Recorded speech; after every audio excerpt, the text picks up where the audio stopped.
This is Thank you, Madam Chair. This is Dr. Felicia Wilson. I am a member of the board for the Blood Bank of Alaska. I have been in the state for 7 years. I am a retired active duty family medicine physician and hospital administrator.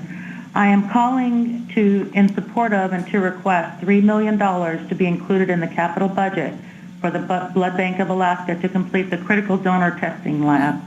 My background as a military medical officer includes medical research at Walter Reed Army Institute of Research, as the director of the military medical operations for the state of Nebraska for National Disaster Medical System at Offutt Air Force Base, and as a practicing family physician and laboratory testing officer.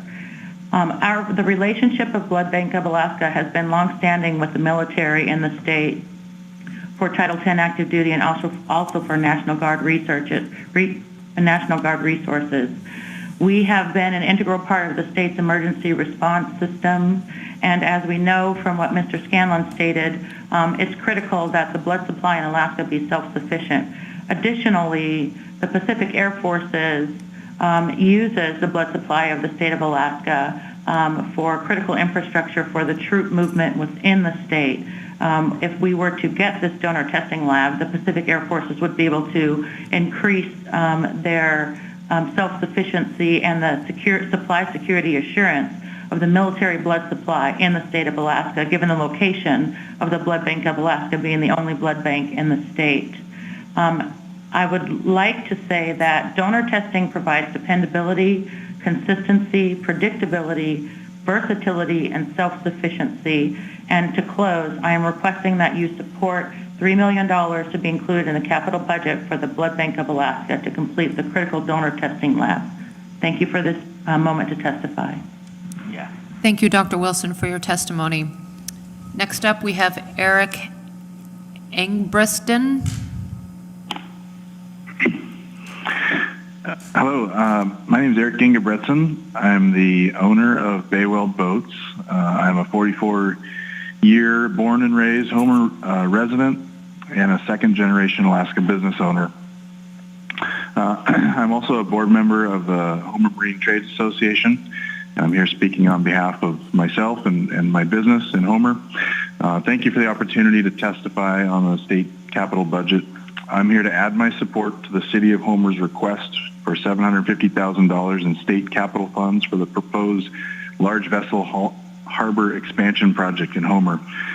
The state's $750,000 investment is matched by $750,000 from the City of Homer and will leverage another $1.5 million in federal funds to complete a $3 million general investigation study with the U.S. Corps of Engineers.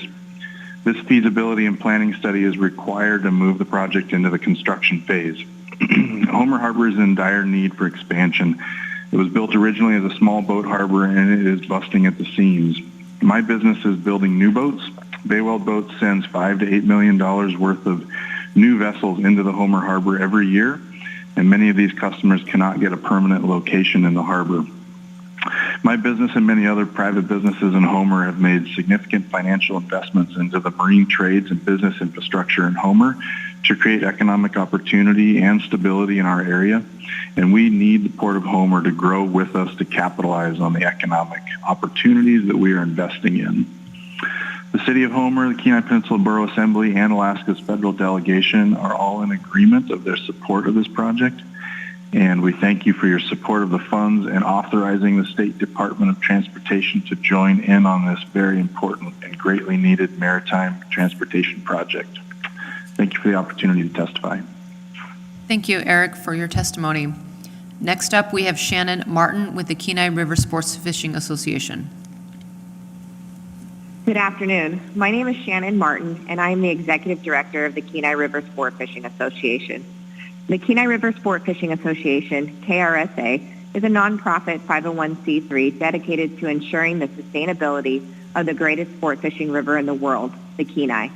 KRSA's area of responsibility encompasses the Kenai River watershed, Greater Cook Inlet Basin, and Alaska.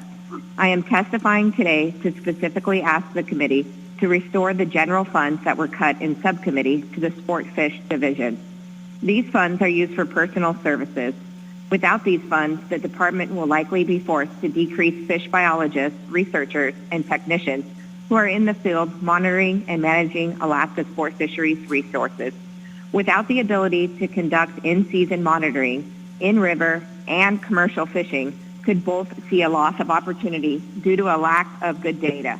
This could impact fisheries across the state. Sport fishing has always paid its own way, both at the federal level and through state license fees.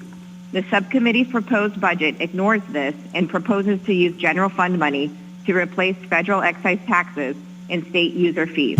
This doesn't seem reasonable, nor is it sensible to deny matching available federal funds. We all lose in that equation. We strongly encourage this committee to reject the subcommittee's work product and use the governor's proposed budget instead. Thank you for your commitment to using state funds wisely by restoring the original funding structures and designations within sport fish. Again, thank you for giving me the opportunity to testify. Thank you, Shannon, for your testimony. Next up, we have Kely Olsen with STAR. Good afternoon. My name is Kely Olsen, and I represent Standing Together Against Rape. Based in Anchorage, we provide 24/7 crisis response, ongoing support and advocacy, and operate the statewide sexual assault crisis line. Like programs throughout the state, we have trained advocates and volunteers available 24 hours a day to respond to victims, survivors, friends, family, and anyone else seeking support around the issues of sexual assault, child sexual abuse, domestic violence, and stalking. Working the crisis line takes focused commitment and a willingness to handle anything from routine calls to life-threatening emergencies. Calls may last a few minutes or as long as an hour. Crisis lines are a critical first step survivors take to access services and are a lifeline for resources and support. And while we've always been stretched thin, providing 24/7 coverage, COVID has made it incredibly challenging to maintain staffing levels. We often staff unfilled crisis line shifts on evenings and weekends, in addition to the requirements of our full-time jobs. While the legislature has worked diligently to maintain our funding, we must also recognize it has remained flat for a number of years, which actually becomes a decrement as the cost of doing the work increases. Please continue or enhance your support of crisis lines through the Department of Public Safety's Council on Domestic Violence and Sexual Assault for fiscal year 23. I appreciate your consideration of these vital services, especially now during Sexual Assault Awareness Month in the state with the distinction of the highest rates of sexual assault in the nation. Thank you for your work and the opportunity to testify today. Thank you, Kely, for your testimony. Next up, we have Mike Coons from Palmer. Yes, my name is Mike Coons from Palmer, and I'm speaking for myself. To say that I'm disappointed in the members of this committee is an understatement. There isn't one of you that I give a plug nickel for, especially Bert, Click, and Natasha. This bill has nothing to do with the PFD. That is a different bill, even though the House version of the budget includes a small PFD coming from the general fund. This approach is designed to ensure that Alaskans will get hosed again. I am and have called upon my legislators that actually listen and act on we the people's demands to not pass any effective date clause if you try to put your hands on the CBR, SBR again to vote no. The result of that is a government shutdown. In the House and most likely the Senate, you rhinos and the Democrats have the votes to pass the budget. However, the anger is enough that you will not get 2/3 needed for either the effective date or the CBR, SBR dips. As to those state workers who will wring their hands about being laid off for the shutdown, I am betting that key senators and reps will fold and get the PFD fully paid in a budget that lives within the means of the revenue very quickly. Lastly, with what this committee has done to the people over the years, the State Constitutional Convention will be a resounding yes, and we the people will elect delegates not beholden to the lobbyists that you work for. We will pass changes to the state constitution that will fully protect the PFD, a real spending cap, real debt education reform, real reform on elections, and second to the most important, taking the boot off we the people's necks by lawyers and judges that legislate from the bench. I oppose this budget as it stands, duh, and I fully support a government shutdown until you decide to do for all Alaskans instead of 2 Alaskans. Thank you. Thank you, Mr. Coons, for your testimony. Next up, we have Greg Meyer, Executive Director, Kenai Peninsula Food Bank. Hi, my name's Greg Meyer, and I'm the director at the Kenai Peninsula Food Bank in Soldotna. I thank you for the opportunity to speak to the capital budget. The Kenai Peninsula Food Bank provides food and hot meals across the Kenai Peninsula from the warehouse in Soldotna. That means we cover roughly 25,000 square miles, including communities across the inlet and the bay. We distribute between 1.5 million and 2 million pounds of food a year, and with the pandemic and other things going on, increasing that and that expense to get to the distance of the rural communities is pretty expensive. The state food banks, the food bank and pantry system has been very stressed due to the need of the pandemic and now rolling into increased food costs and expensive fuel, not only for the food banks but also for our clients to get to the distribution sites. We also grow as much food as possible in our garden and hoop house, and we would like to be able to expand those abilities to be further self-sufficient. So the increased demand and the tight budgets have resulted in our aging facilities and equipment being overstressed, and we're requesting respectfully that you consider including Alaska's food security network and efforts to support locally grown food sources as you work on the capital budget. And I thank you for all your hard work on behalf of Alaskans. Thank you, Mr. Meyer, for your testimony. Next up, we have Rosa Foster.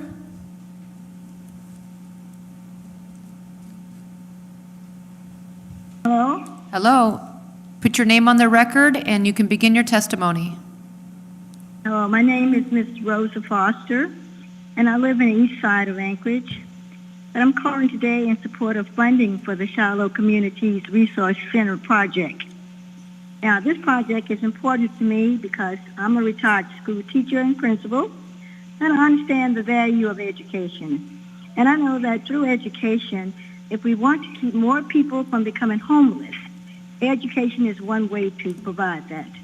This center will provide opportunities in housing and employment support services. This business or this project will also provide for business and a learning center, and where people can come and gather and learn more and be involved and learn more about education and provide these techniques for people. This is an important project for me, as I live in East Anchorage and have been here for many, many years, and I know the importance of education. Support from this project will also provide many, many things and many opportunities, and I just want to thank you guys for giving me the opportunity to speak on behalf of the Shiloh Communities Resource Center project. Now, I see where GCI has already donated the building, and so right now we're working on the renovation. So if we can get some funds from the capital budget to complete this project, that would be greatly appreciated. We thank you so much, and thank you for giving me the opportunity to speak at this time. Thank you. Thank you, Ms. Foster, for your testimony. Next up, we have Ann Rapport, Community Council, Rabbit Creek. Thank you, Senators. My name is Ann Rapport. I am a 43-year resident of Anchorage and am speaking today for the Rabbit Creek Community Council, which I co-chair.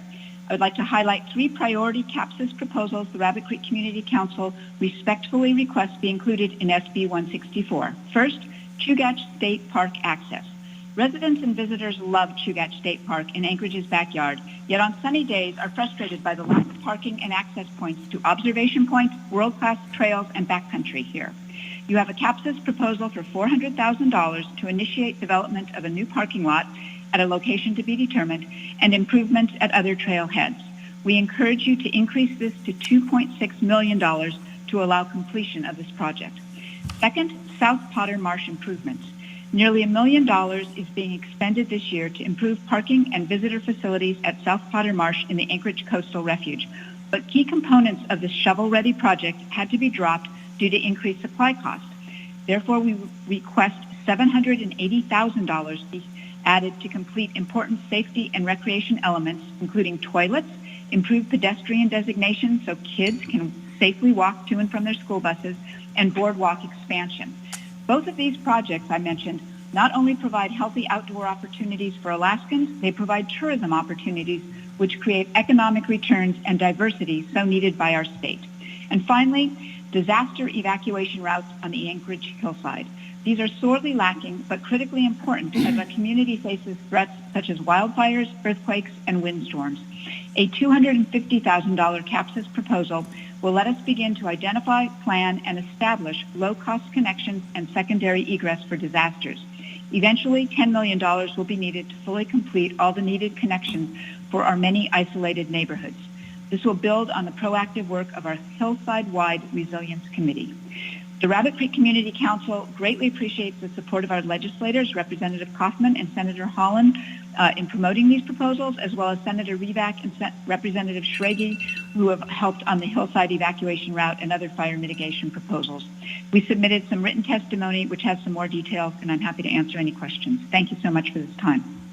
Thank you, Anne, for your testimony. Really appreciate that. Next up, we have Jacqueline Cunningham from Palmer. Hi, my name is Jacqueline Cunningham, and I'm calling as a teacher from the Mat-Su Valley School District. I want to thank you for allowing public testimony. I'm calling to share how important forward funding is to our schools.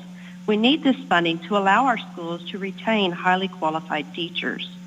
In the 6 years that I have been in Alaska, I've witnessed so many great teachers leave this state because of the uncertainty of funding and retirement opportunities in our state. Inflation is affecting our schools as well as the community. We need the permanent funding increase to pay for these rising costs. Our priority should be the investment in our student population. I have been teaching for 30 years, and without stable funds, our schools can depend on.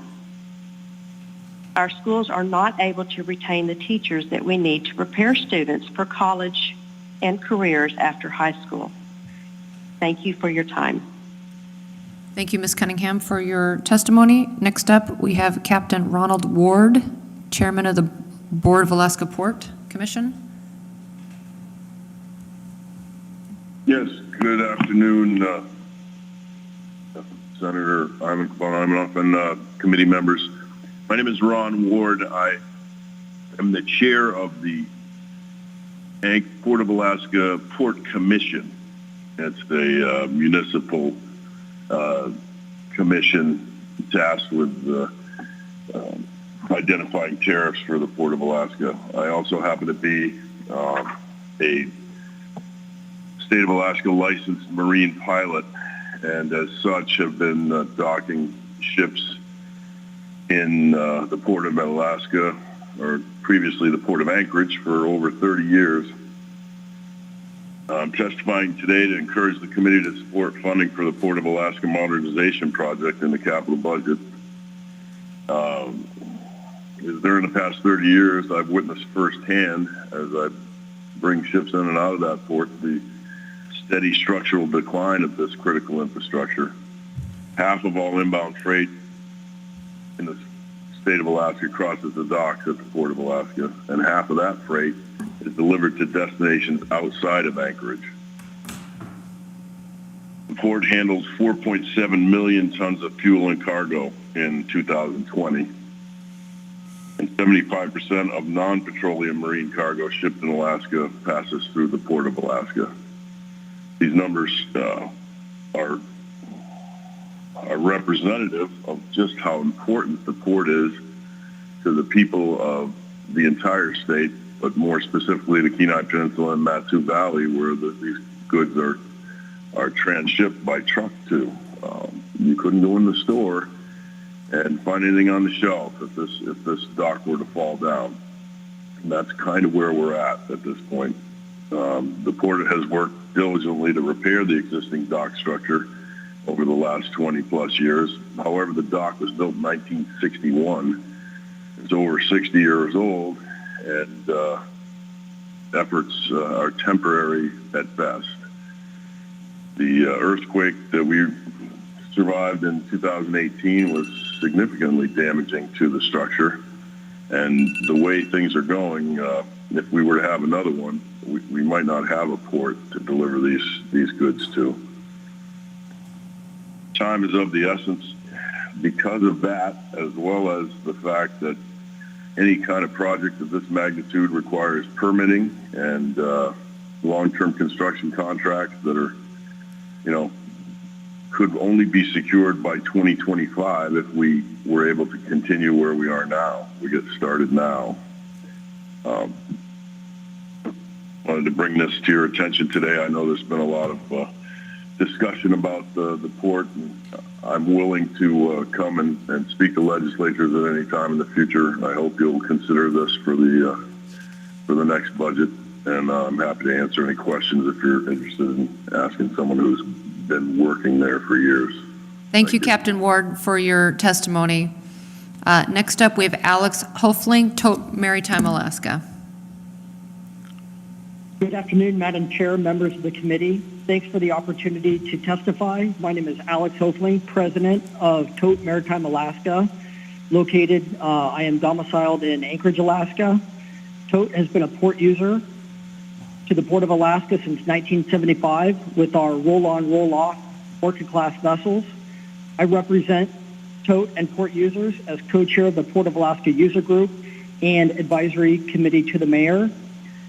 Tote understands and is committed to the business continuity in delivering essential goods to the state, representing all industries, including military, food, beverage, tourism, retail, autos. And as we assess the entire supply chain in supporting the Port of Alaska, it's clear that the Port of Alaska itself is the weak link. Based on a condition assessment we conducted 3 years ago, we found the Tote berth, Terminal 3, to have 46% corrosion. And it is hard to overstate the complete implications that if there were operational failure at the Port of Alaska. So therefore, we respectfully request the state to support POA funding efforts and invest also into food security on the Port of Alaska. I thank you very much for your time. Thank you, Alex, for your testimony. Next up, we have Cheryl Nugent, all caregivers. Hello, can you hear me? We can. Please state your name for the record and begin your testimony. Hi, my name is Cheryl Nugent, and I'm calling from Kodiak. I'm representing myself and fellow caregivers in assisted living homes in Kodiak and basically all over Alaska. I've been personally working with seniors, adults, and children with disabilities, including Native elders, off and on for over 20 years. Lives of our most beloved and vulnerable community members depend on quality care, training, and commitment. Unfortunately, the wages for live-in staff members are around $11 an hour. I'm sure you'd agree this is not a livable wage. The last 2 years, like everywhere else, has especially been difficult with the COVID problems. Due to that, we've had loss of staff, and so the ones that are remaining are overworked, stressed out, and caring for several individuals alone, which leaves so many without the proper care it would take several people to give them. And I'm asking you to consider the SB 163. Let's see, I'm trying to remember what I was going to say. I know there's like $8 million that could be distributed to increase the wages, even if it's temporary, so that more people can be coming in to become caregivers, because our vulnerable population is at risk, and some illnesses need to be treated more. We just need more help, and I want to thank the committee for listening to me today, and I hope you consider increasing the wages for the caregivers in Alaska. Thank you, Ms. Nugent, for your testimony. I think we have a question from Senator Bishop. Thank you, Cheryl. I just wanted to say thank you for what you do. It's a very special need that we just wanted to shout out from the finance table. We know what you do, and it's a great blessing. Thank you. Thank you. Next up, we have Sarah Chaney, Access Alaska. Hi, my name's Sarah Chaney. Thank you for allowing me to testify today. I live in Anchorage, and I am the Vice President of the Board of Access Alaska and a longtime consumer of their services. Access Alaska is a Center for Independent Living. We are an organization that helps seniors and people with disabilities, both physical and also mental health challenges, to live independently in the community of their choice in our hub areas of Fairbanks, Anchorage, and also the Mat-Su. We are currently serving people in Bethel and also Dillingham. I just want to thank you for keeping the funds in the budget, both for SB 162 and 163. The impact of these funds help bridge the 10-year gap of flat funding, which help create the ability of services throughout the state. Thank you again. Thank you for your time. Thank you for keeping the funds in the budget, and thank you for partnering and protecting the vulnerable people of Alaska. Thank you, Sarah, for your testimony. Next up, we have a familiar name here. We have Senator Kathy Giessel. Kathy, nice to see you. Please state your name for the record and begin whenever you're ready. Well, thank you, Madam Chair, and good afternoon, committee members. My name is Kathy Giessel. I'm an advanced practice registered nurse living here in Anchorage. I serve on the board of directors of Alaska Behavioral Health. I have a clinical practice in the Anchorage School District, school-based clinics, and I volunteer at a child foster care organization. That said, I'm speaking today on my own behalf, and I'm speaking related to the mental health budget for the Department of Health. Specifically, the line item is the Behavioral Health Treatment and Recovery Grant. Madam Chair, I'm speaking in support of this grant funding appropriation. These grant programs help pay for services provided by community providers across the state for mental health treatment and recovery. These grants are critically needed now more than ever, as demand is higher now more than ever. I'm sure the committee is familiar with the sharp increase in overdose deaths attributed to fentanyl use. I see these behavioral health needs in my clinical practice throughout the community. In fact, Madam Chair, I would advocate that the committee consider increasing the funding by the $1.7 million more that the other body has proposed in their budget. The need is enormous across our state. So in conclusion, Madam Chair, I simply wanted to support the Behavioral Health Treatment Recovery Grant funding in the mental health budget. Thanks so much for your time. Thanks so much for your work, and have a great afternoon. Thank you, Senator Giessel, for calling in, and thank you for the work that you do as well. Next up, we have George Pierce from Kasilof.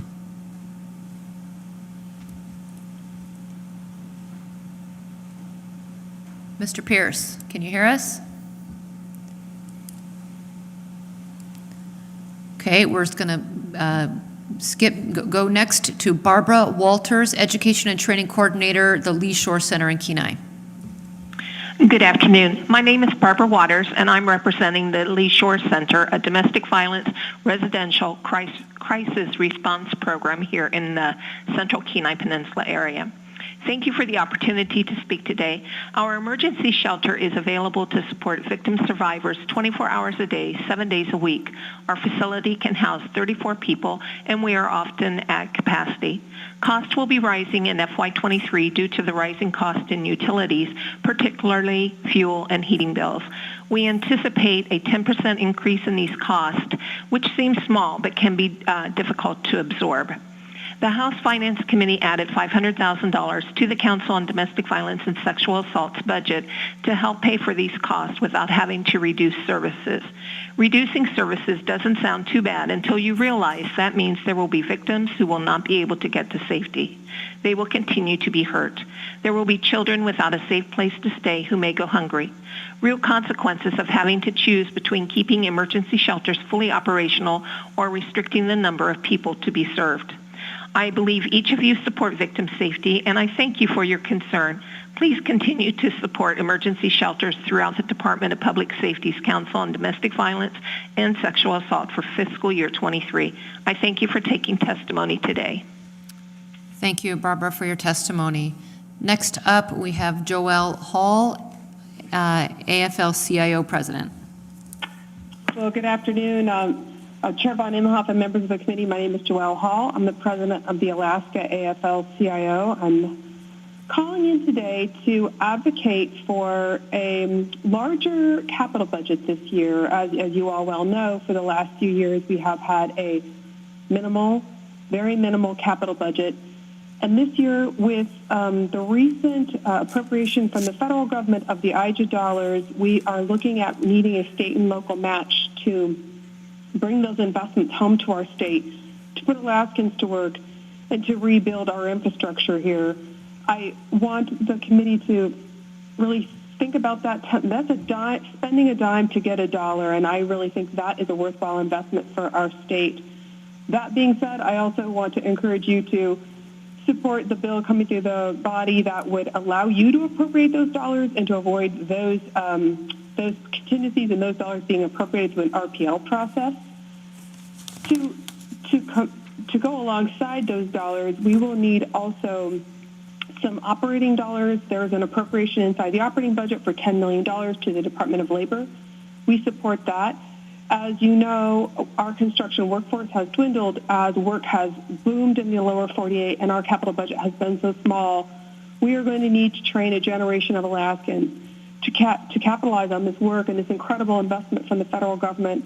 And so we are going to need that money to go to the TVET program and to all of the apprenticeship programs in the Department of Labor and to build our next generation of construction workforce. And then I'd also like to go on the record in support of the many people and echoing many of the comments here. We are fully in support of the work at the Port of Alaska. Alaska's labor movement has long been supportive of this project. Our affiliates have been supportive for years, and we know that this critical piece of infrastructure is essential to every 2x4 they will use to build any of these buildings or any bag of cement that comes across. We really do need to have that investment in the Port of Alaska. Thank you for your time today, and thank you for your consideration of a larger capital budget this year. Thank you. Thank you, Joelle, for your testimony. Next up, we have Megan Deaver from Homer. Yes, hello. My name is Megan Beaver. I've lived in Homer for about 16 years. I've been a caretaker for about 3 years. And caretaking means a lot to me, being able to help the people that I do. My current client is a paraplegic. I've worked for her for 3 years. Supporting this bill would mean a lot to a lot of people as I'm a college student and yeah, sorry. Over the last few years, my pay has stayed the same, but we have lost many hours, and that's put a real effect on my client and coworkers, as we're not able to support ourselves and we're not able to give my client the proper care that she requires. As she is a paraplegic, and the things that we do for her, she's unable to do herself, and it gets really hard. Please support the $8 million hazard pay for caretakers. It would change a lot of lives. Thank you for giving me this opportunity to speak. Thank you, Megan, for your testimony. Next up, we have Bert Mattingly. Thank you, Madam Chair and members of the committee. My name is Bert Mattingly, and I work for Menzies Aviation. I'm a member of the Port of Alaska Users Group. And my request is that the state of Alaska provide the Port of Alaska for funding for the modernization program. Menzies Aviation operates jet fuel terminals located at the Port of Alaska and Ted Stevens Anchorage International Airport. These terminals are owned by Anchorage Fueling and Service Company, AFSC. AFSC is a consortium consisting of 23 commercial airlines. In the year 2021, our 100 employees dispensed over 800 million gallons to our customers, with 69% of the volume coming through the Port of Alaska. It is critical that you understand what has changed in the supply of jet fuel to the airport. In 2014, the Flint Hills refinery in Fairbanks shut down. Prior to their shutdown, they supplied AFSC with 60% of our demand. That volume now must be received via waterborne deliveries into the Port of Alaska. The terminals at the Port of Alaska are well past their life cycle and at serious risk of demise in the event of a major earthquake. Time is our enemy. This is a reality we're faced with every day. The Port of Alaska has been and always will be a key part of AFSC's supply infrastructure and is therefore a critical part of Ted Stevens Anchorage International Airport, which is a state of Alaska asset. When Flint Hills was fully operational, the critical part of the port infrastructure was their shoreside terminal, as they received their supply via rail cars and then transferred the fuel to our terminal as needed. When Flint Hills shut down, it made the dockside portion of the infrastructure indispensable to our operations. On behalf of AFSC, I request that the state of Alaska assist in this funding. Thank you. Thank you, Bert, for your testimony. Next up, we have Brandy Rathburn, Moose a la Mode. Hi, for the record, my name is Brandy Rathburn, and on January 6, 2020, my husband and I purchased a cafe in downtown Anchorage, Alaska. 3 months later, in March 2020, our doors were closed. Our dream turned into a nightmare. We had to lay off all of our staff, and on some days, we didn't even have enough gas to drive home. Because of the restaurant and hunger relief partnership, we survived this disaster. Through the program, 322,496 meals were served at 34 nonprofits by 65 restaurants. 748 restaurant employees were rehired. 410 employees received extra hours. We were able to rehire our full staff by June of 2021. We are still not fully recovered from the pandemic, and I implore the state to fully support the funding of the Restaurant and Hunger Relief Partnership Program. Thank you for your time. Thank you, Brandy, for your testimony. Next up, we have Donna Adler, Homer City Council.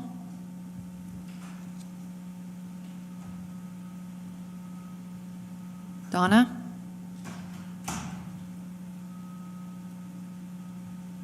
Okay. Can you hear me now? We can hear you now. Yes, please state your name for the record and begin your testimony. Thank you very much. I am Donna Adler, a Homer City Council member. Thank you for the opportunity to testify on the state operating and capital budget. In the operating budget, I appreciate that you are fully funding the Community Assistance Program. I also support state funding of community jails at an amount closer to the $4 million budget figure adopted by House Finance, which restores funding to where it was in 2015. These funds are needed to cover the cost of state pretrial detainees in our community jails, a cost that is now borne principally by municipalities. In the capital budget, I support adding the Municipal Harbor Grant program back into the capital budget and providing full funding. The grant program is an effective and equitable mechanism for completing deferred maintenance projects from when state harbors were transferred to city ownership. Homer's was in 1999. Finally, I support including $750,000 in the capital budget to complete a U.S. Army Corps of Engineers general investigation study for Homer's large vessel harbor expansion project. This state investment is important match funding for the project. It matches $750,000 already set aside by the City of Homer, and it leverages $1.5 million in federal funds to carry out the study. The Kenai Peninsula Borough Assembly and Alaska's federal delegation are aligned in their support of this project. It is also District 31's top-ranked capital funding request. Thank you for your support of this capital request, and thank you for the opportunity to testify. Thank you, Donna, for your testimony. Next up, we have Mike Brown, Matsu Borough, Palmer.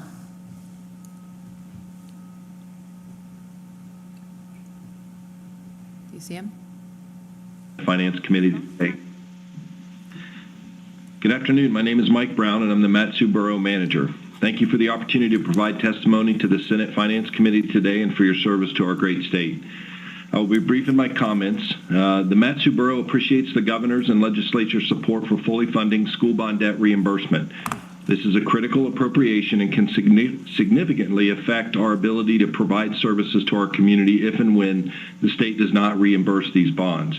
Thank you for supporting full funding to this important program. Regarding potential capital funding, I would like to call your attention to just two items for the Mat-Su. Our Borough Assembly placed several transportation projects before Mat-Su voters in November of 2021, which were approved by a nearly 2-to-1 margin. These projects address needed improvements and connections to our transportation system, largely precipitated by a growing population. We're asking for state support as the Borough Assembly has already appropriated several $1 million to these projects. State support would allow the Mat-Su Borough to reduce the need to sell bonds and set the conditions for future ballot propositions.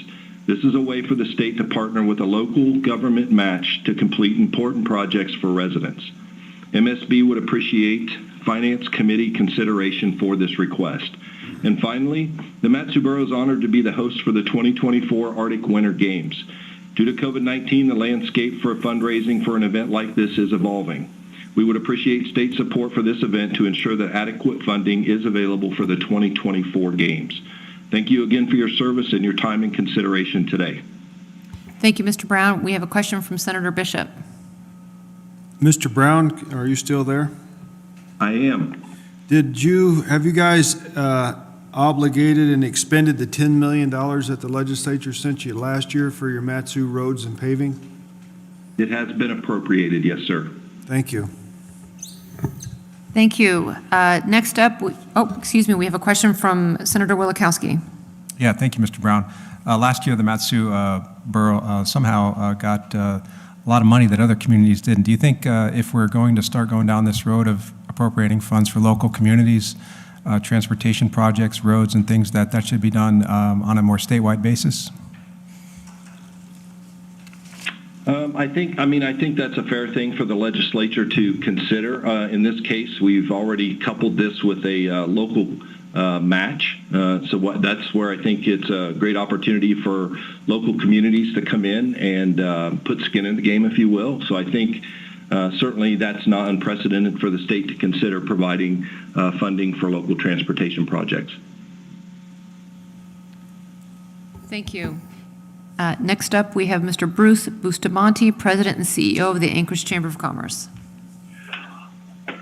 Well, thank you, Senator Vonenhoff, and also thank you, members of the Finance Committee, for this opportunity. My name is Bruce Bustamante. I'm the President and CEO of the Anchorage Chamber of Commerce, and I'm calling to voice the support of the Anchorage Chamber Board of Directors for funding of the Port of Alaska Modernization Project. As the largest business organization in Alaska, the mission at the Anchorage Chamber of Commerce is to support growth and success for our members and ultimately the economic strength and resiliency in all of Anchorage. The Port of Alaska is critical to the citizens of Alaska, the community of Anchorage, and our economy as a whole. Unfortunately, it's beyond disrepair. We're asking for funding support for the Port of Alaska Modernization Project. For many years, repair and improvements to the Port of Alaska has been the highest priority with the Anchorage Chamber of Commerce, especially through our legislative priorities. And we're staying informed through the creation of our own Port Committee. I'm sure that I'm repeating some of the data points used to justify funding, but however, I do believe they are worth repeating. The Port of Alaska is Alaska's key cargo gateway, benefiting virtually every region and every segment of Alaska's economy. Number two, it's critical national defense infrastructure, playing an essential role in Department of Defense missions in Alaska and around the world. And number three, the port provides a resilient transportation lifeline that supports routine movement of consumer goods, industrial development, and disaster recovery. And as was mentioned earlier, in 2020, 4.7 million tons of fuel and cargo moved through the port. And also, the port supports nearly $14 billion per year in economic activity and provides supplies to over 80% of the population of Alaska. The port is critical infrastructure and has far exceeded its design life. The pilings supporting the dock have experienced severe corrosion, and 20% of the pilings at one dock failed, during the November 2018 magnitude 7.1 earthquake. And I think we've all seen many photos of the pilings. In some areas, they have sleeves around the pilings. It's not stopping the corrosion within the piling. It may prolong the life, but for a very, very short amount of time. So the condition of the port requires that replacement and modernization be completed as soon as possible to ensure ongoing safe, reliable, and efficient operations. For the reasons noted above, the Board of Directors of the Anchorage Chamber of Commerce fully supports the improvements of the Port of Alaska and respectfully asks the state to support funding for this urgently needed improvement necessary to keep this critical infrastructure operational. Thank you for the good work you do with the Senate and with this committee and for this opportunity to testify today. Thank you, Mr. Bustamante, for your testimony. So I just wanted to let folks know we have a little over 90 people signed up here.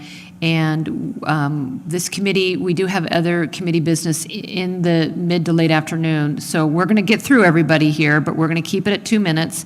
And if we can't get, for any folks that have not yet signed up, but would like to testify, please send your written testimony to finance.committee@akleg.gov, finance.committee@akleg.gov.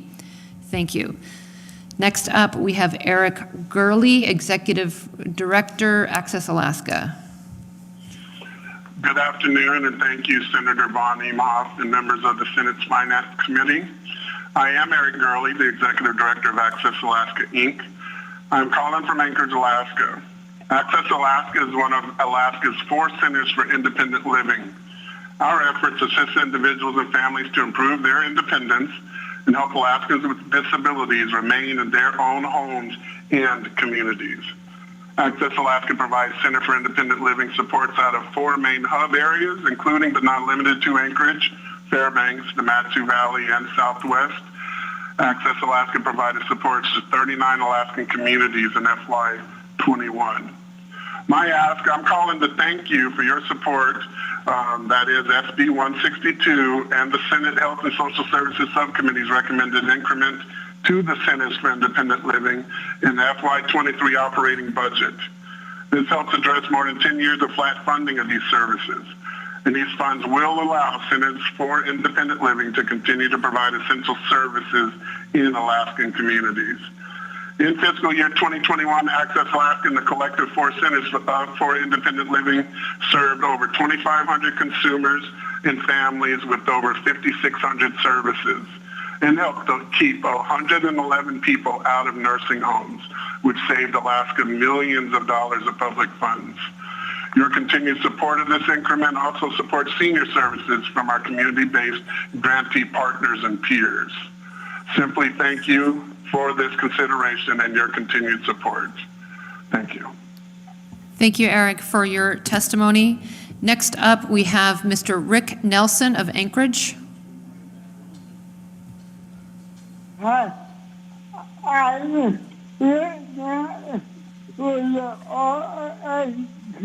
Hi, Rick Nelson with the Arc of Anchorage.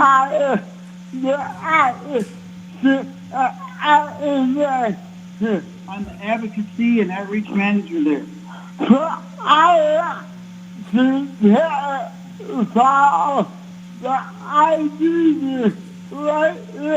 like to testify on the IDD wait list. The drawing down of the wait list.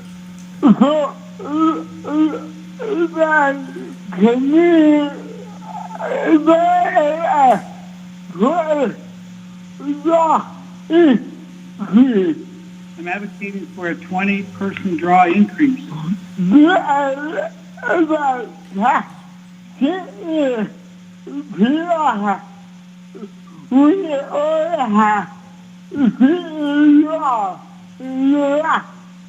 Last years, we've only had 50 drawdowns on it because there's more people needing services.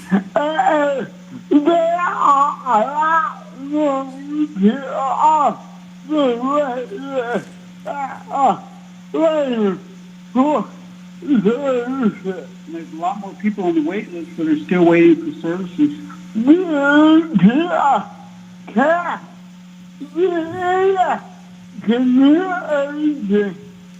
People are not able to be in their communities. Or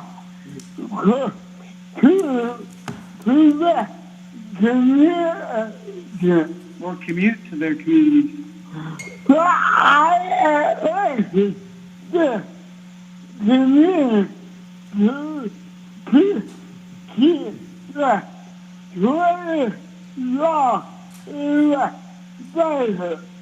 I'm urging this committee to please keep the 20-person draw into the budget.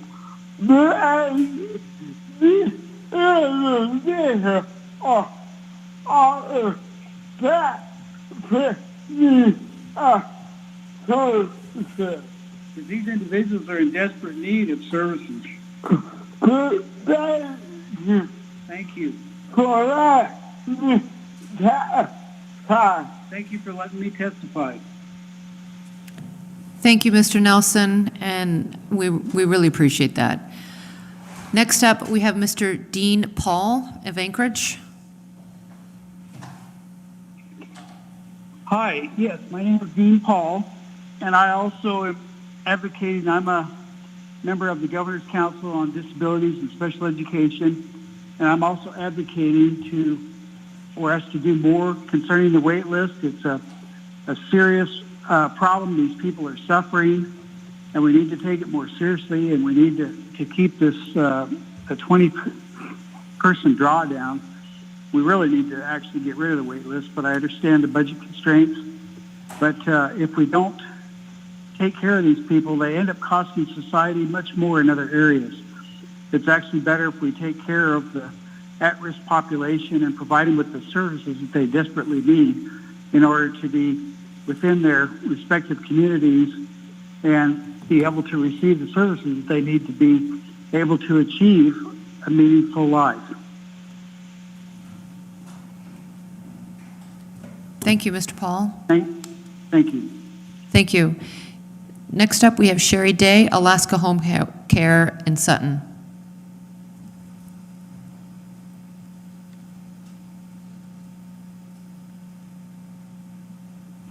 Do you have her?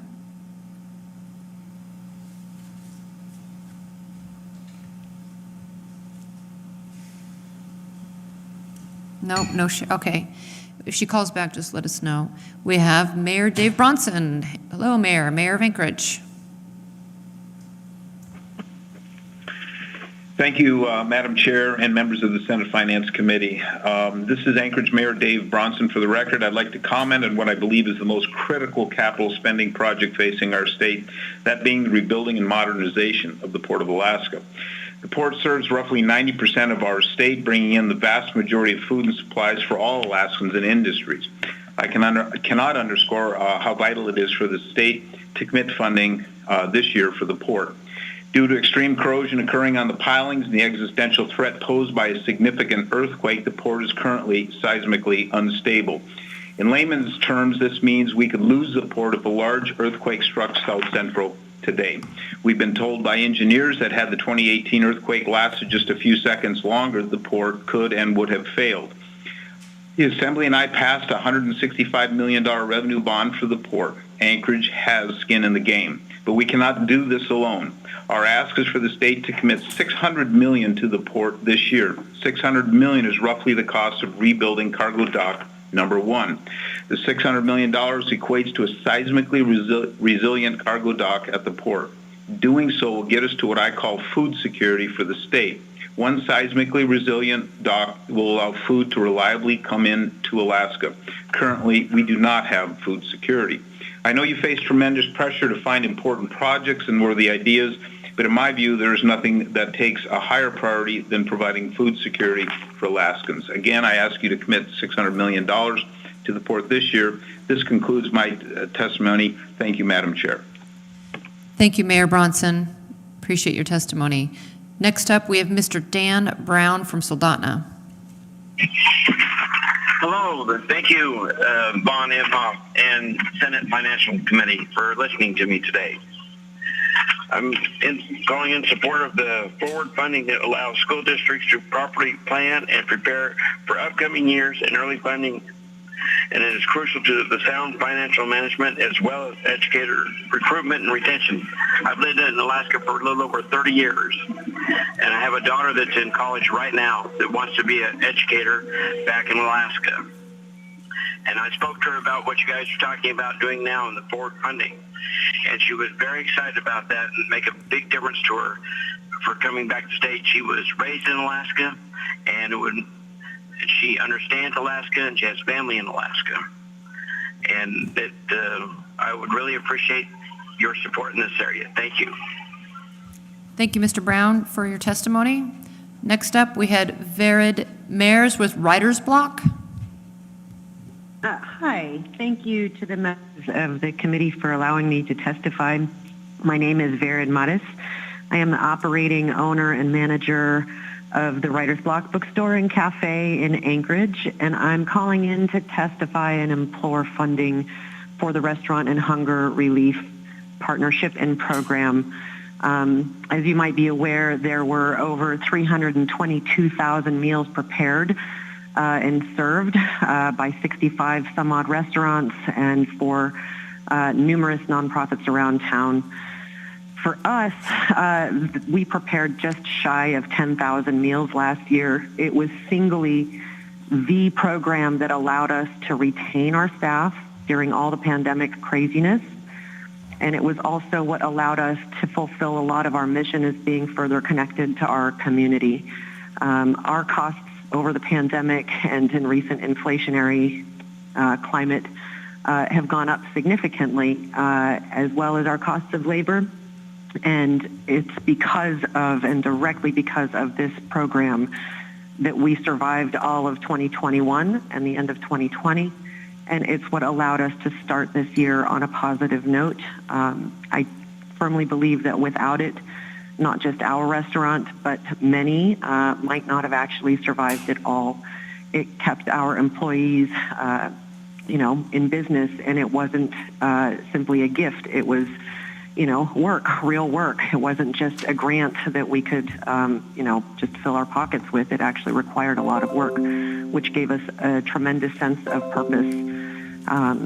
I really think that this is the kind of partnership and funding that can help economically, because every dollar that came in from that program stayed in Anchorage or in Alaska at the very least. It provided not just support for our direct business and food, quality food for people in need, but it also supplied our wholesalers with extra business, our produce suppliers, our to-go container suppliers, all of our vendors, bread bakers. So that money really went back out into the community to keep supporting not just our business, but numerous other businesses. And I really just can't say how important this funding is for all the people who worked to ensure that this was able to be done. We owe a tremendous debt of gratitude, and we really hope that you will support this funding. Thank you again for the opportunity to testify, and we hope to see the funding come through. Thank you very much for your testimony. Next, we have Crystal Nygard from the City of Wasilla. Hello, can you hear me? We can. Please state your name for the record and begin your testimony. Yes, my name is Crystal Nygard. I'm Deputy Administrator for the City of Wasilla. I want to thank the committee today for taking this testimony. We want to ask your support in voting yes for the capital budget. In that budget is $14 million for the Wasilla Airport expansion, which is a priority not only for our city, but for the benefit of the entire region. Wasilla is the fastest growing city in the state, and the Mat-Su Borough is the fastest growing area in the state. We are the economic retail hub in the valley, and the need for a regional airport is vitally important for this area, not only for economic development, but also food security and emergency infrastructure. We saw the need for regional airport in 2018 when we experienced one of the largest earthquakes and had one road connecting the residents to Anchorage. We also saw the need for a regional airport when the bridges went down in March of 18 in Eagle River. So we are a vital piece of commerce, and we're also, this is a vital piece of infrastructure that the state needs to invest in, and our city's committed to taking this and making it the priority project. The state of Alaska, we believe, has been blessed to see significant financial benefits from the performance of our permanent fund, increased oil prices, and unfortunately world situations that allow cities like Wasilla to partner and invest in expanding our regional infrastructure that will benefit not only our region but the state. So this project, regardless how it's funded, is needed to enhance our in-state supply chain capacity, and we thank you for your support. Thank you, Crystal, for your testimony. Next up, we have John Monroe with the Anchorage Skate Club. Hello? Hello, we can hear you. Yes, my name is John Monroe. I'm the program director for the Anchorage Skate Club, a 501c3. I'm also a former Olympic speed skating coach. Thank you for the opportunity to testify to you today.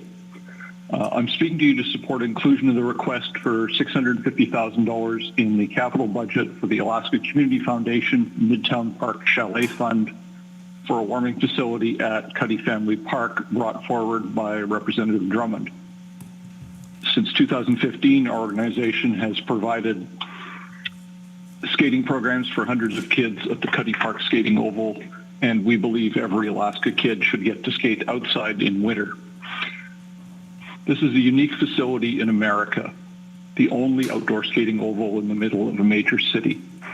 It's also the only skating oval in America without a permanent warming facility or permanent washrooms for users and user groups. Support from the state of Alaska has been key to developing this community asset, and this building will make the premier park in Midtown Anchorage more usable for all Alaskans. The proposed facility design is simple, effective, and reasonable in cost, and the proposed facility has also been a key part of the Cuddy Family Park master plan since its inception. The skating oval was originally built with federal support identified by Senator Ted Stevens, and we encourage you to leverage the eligible federal funding available for this facility. Significant project funding is already in place, including a voter-approved $250,000 bond in 2019. The project is shovel-ready and supported by all key stakeholders, including the Anchorage Parks and Recreation Department, Alaska Speed Skating Club, my organization, and many others. I strongly urge approval of this request. Thank you. Thank you, Mr. Monroe, for your testimony. Next up, we have Visha Carr. I don't know if I pronounced that right. It's Vivica Carr. Okay. Thank you. Good afternoon, Madam Chair and members of the committee. I've lived in Alaska for 44 years in various communities. One of the things I've always admired about living in Anchorage is the assistance that citizens can receive for their needs provided by your great leadership. When you vote on funding the Shiloh Community Resource Center, I don't want you to think of it as something that benefits only Anchorage or Mountain View. I believe that this will be a statewide resource center. Imagine any one of your constituents visiting or relocating to Anchorage and you being able to tell them that there is a place that they can go where they can receive assistance with their needs or locating resources. Thank you so much for the opportunity to give testimony today in support of this valuable Alaskan project. Thank you, Ms. Carr, for your testimony. Next up, we have Mr. Chris Wilson with the Subway Restaurants.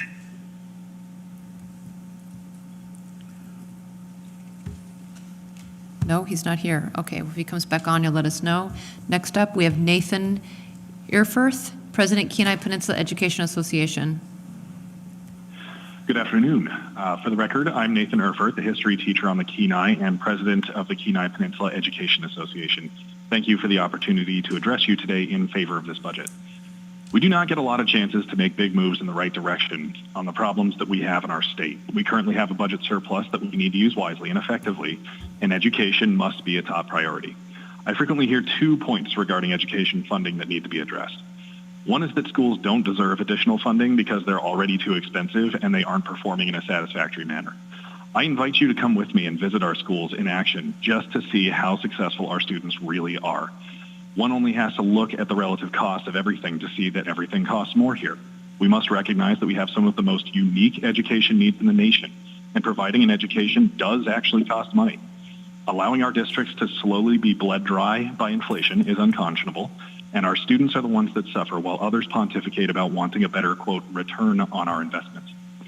Our children don't know what that means, but they know when we don't value their schools and their educators. They know that when the lights turn out on the art courses, the libraries, and the career and technical ed courses they love, that we failed to believe that they're worth it. The second point continually regurgitated to Alaskans is that we can't commit to education funding that we are not sure we can sustain in the future. In a family, when the budget is tight, who do we provide for first? The children.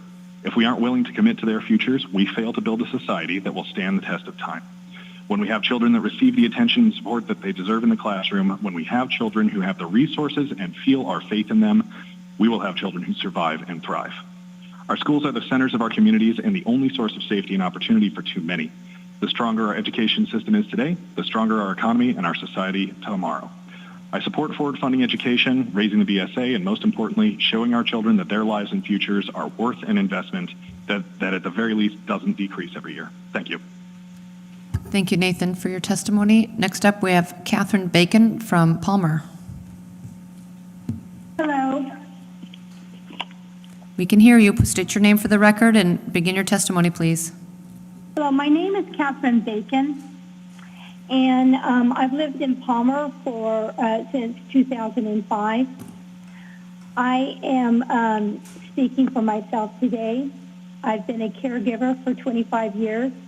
First for my medically fragile granddaughter, then my grandson who has CBI, and then my husband who passed away from Alzheimer's. Right now I'm the sole provider for my grandson, which is 30 years old and requires 24/7 care. Providing attention, care, and support to a person who is unable to do it for themselves is a very rewarding job, but it does come at a price. Over the last few months, my hourly pay has gone down and my hours have more than doubled. Please include funding for hazard pay wage increases for home care providers in the budget this year. It will help entice people to stay working as caregivers or bring more people into the field that want to be involved that could not afford it. Like I said, I'm Michael's sole caregiver, and there is such a shortage of care providers. Please support the $8 million in funding for hazard pay for caregivers. We desperately need it. Thank you for your consideration and the opportunity to testify today. And thank you for all of you for what you do for the state. Thank you. Thank you, Catherine, for your testimony. Next up, we have Brian Ols, Mechanical Contractors Association. Good afternoon. My name is Brian Ols. I'm a mechanical contractor in Anchorage. I'm representing the Alaska Mechanical Contractors Association. We're a group of 25-plus mechanical contractors, and we hire 500-plus skilled union plumbers, pipe fitters, and welders annually, and I appreciate the opportunity to testify today. I just have a few points I'd like to bring up. I've heard a lot of people talking about the Port of Anchorage, and I know that the Infrastructure Investment and Job Act is going to be a once-in-a-lifetime opportunity to bolster a lot of Alaska's economy and provide much-needed infrastructure projects throughout the state. However, we suffer from a severe workforce shortage that's only going to get worse with the more projects we put on the street. So it's my feeling that the time to act is now. The contractors need help from the legislature to invest as much as possible in workforce development so we have the amount of men and women required to fill these jobs. I don't think I can underscore the importance of qualified labor to ensure projects are completed safely and code compliantly. And we can build a Port of Anchorage, but if we don't have the people out there that are building it that know what they're doing, it's only going to be as safe as the workers that put the project in place. So specifically, the AMCA is in support of any funding, particularly the $10 million in grant funding for workforce development for the Department of Labor and Workforce Development's budget. We are, for increased STEP grant funding. STEP grants have been an integral part of our union partners' ability to provide adequate facilities to train apprentices who become valuable parts of our skilled workforce. Also, we know that we're all aware there's been a huge backlog of state deferred maintenance projects due to years of budget deficits. With obviously the recent rise in oil prices and our budget surplus, we feel like now is the time to invest in this deferred maintenance. We know that in the future, next few years, we'll have a lot of money being poured in from the Infrastructure Investment Job Act, which is going to only put more projects on the books, which we fear may only push these deferred maintenance projects further down the road. And obviously we know that if you're not maintaining your equipment and your facilities, you're just going to accrue escalated costs even more so in the future. Also, we're in support of... Mr. Olds, could you please wrap up your testimony? Your 2 minutes are up. Okay, I'm sorry. Well, thank you for your time today. Thank you. And you can submit your written testimony to finance.committee@akleg.gov. And we do have paper here in front of us, and we are reviewing them, so please consider submitting it in writing. Next up, we have Tommy Baxter from Fairbanks. Hello? Yes, we can hear you. Can you hear me? All right, yes, my name is Jerome Baxter here in Fairbanks. I'm representing myself as a parent. I just want to say, thank you for the Senate Finance Committee for allowing me to speak. You have a heavy load and a lot of difficult decisions to make. As a parent and as a teacher right now as well, I think forward funding is an important thing for our school districts, mainly for our children. And I want to just, in conjunction with what Mr. Nathan stated earlier, basically he said the same thing I'm going to say, and that is keep our children first. Remember them. They are the future. And, inflation is a reality. We have a lot of money problems, a lot of shortages. Teachers are leaving the state like crazy, and we need to draw them in and keep them on, give them something to come in here and look forward to, and then keep them in here so that our kids can get the quality education that they need. So thank you for your time, and yes, thank you very much. That's it. Thank you, sir, for your testimony.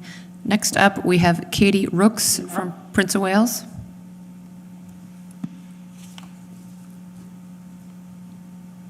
Katie Rooks?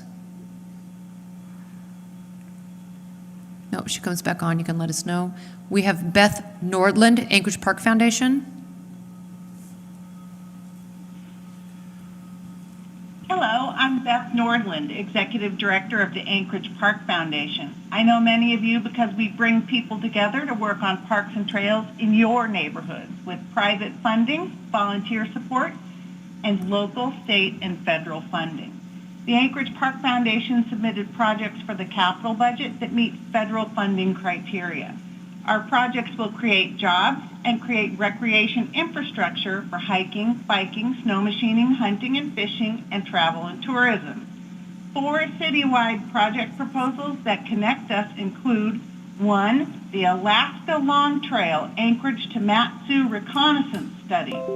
It's critical if we are to connect Anchorage to Eklutna and Palmer and north to Fairbanks by trail. Number 2, the Alaska Long Trail Urban Braid is the Anchorage Moose Loop, a 33-mile trail loop around the city that weaves through most of the legislative districts in Anchorage with our existing Greenbelt trails.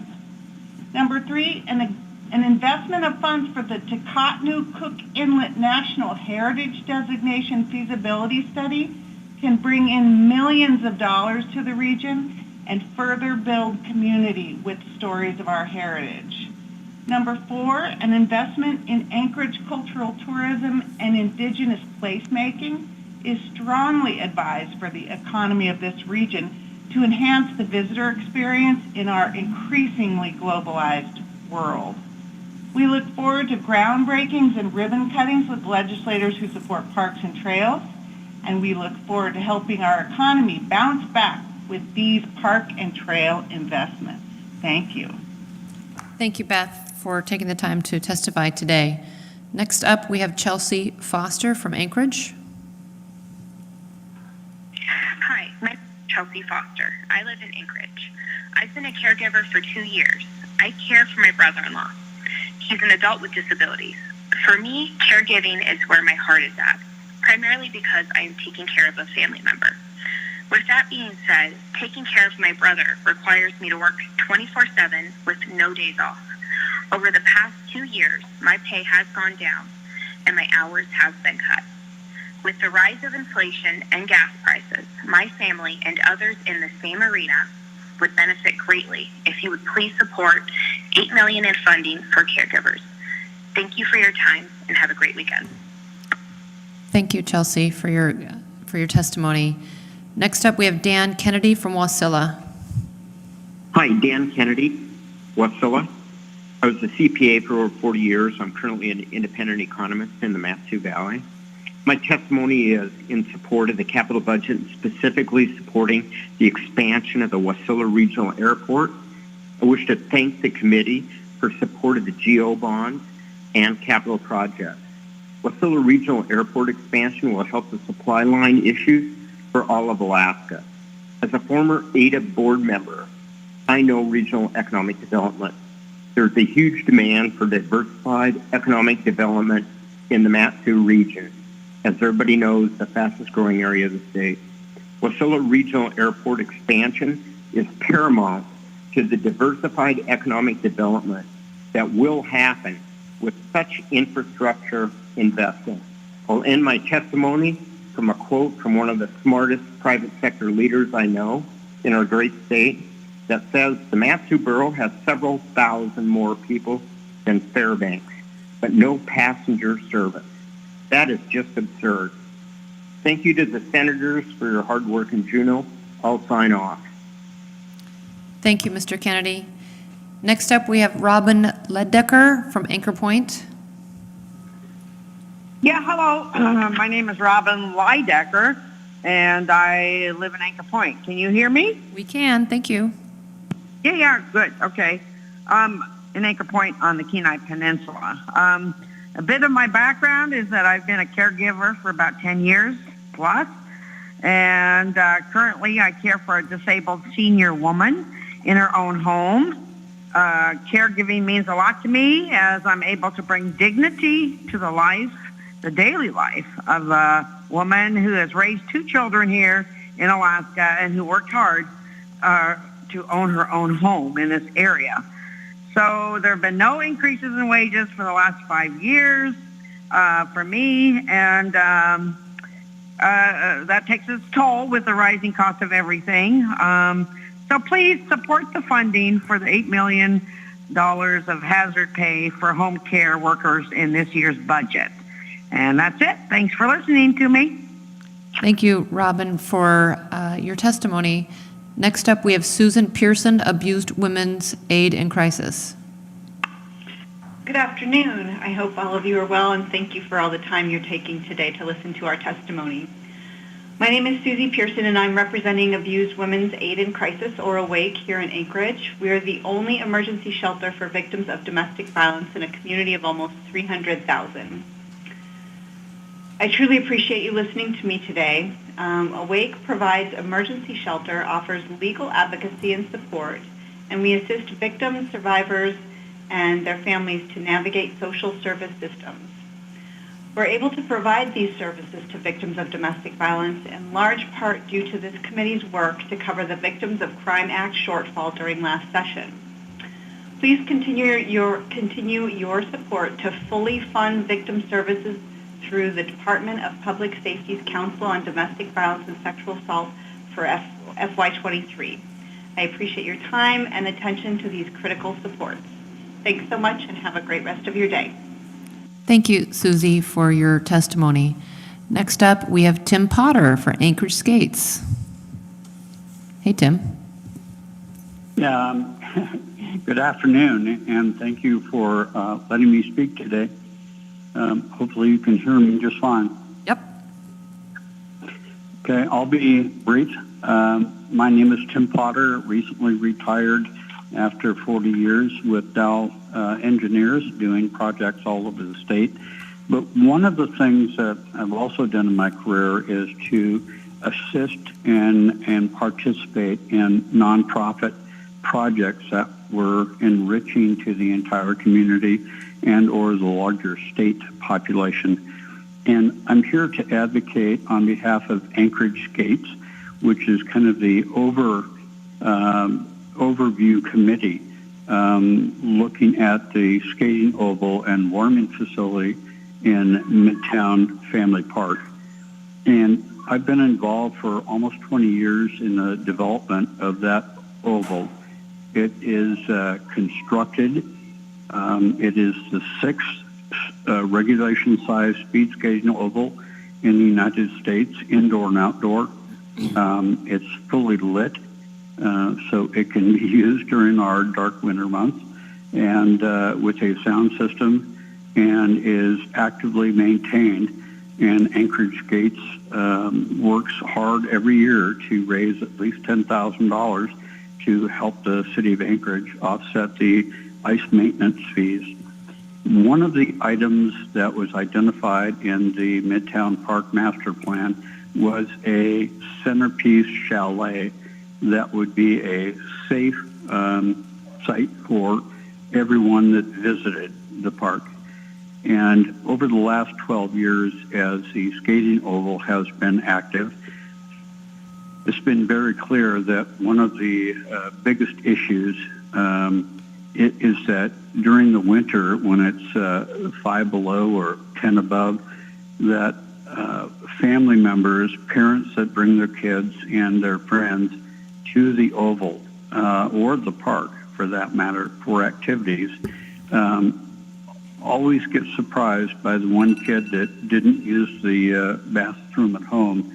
And after they get all their winter clothing on and their gear and their skates, all of a sudden somebody says, I gotta go. And it is either considered too much of a hassle to use on-site, basically boxes, Santa cans, but to raise the safety and convenience and usability of the park, summer and winter, which was our goal, we've put forward a request for a CAPSIS grant of $650,000. Tim, can you with the funding? Can you wrap it up? Improvement. Please. Thank you. That's basically it, and we will submit written comments, but we'd really appreciate your help. Okay, thank you. Next up, we have Marnie Hartel of Anchorage.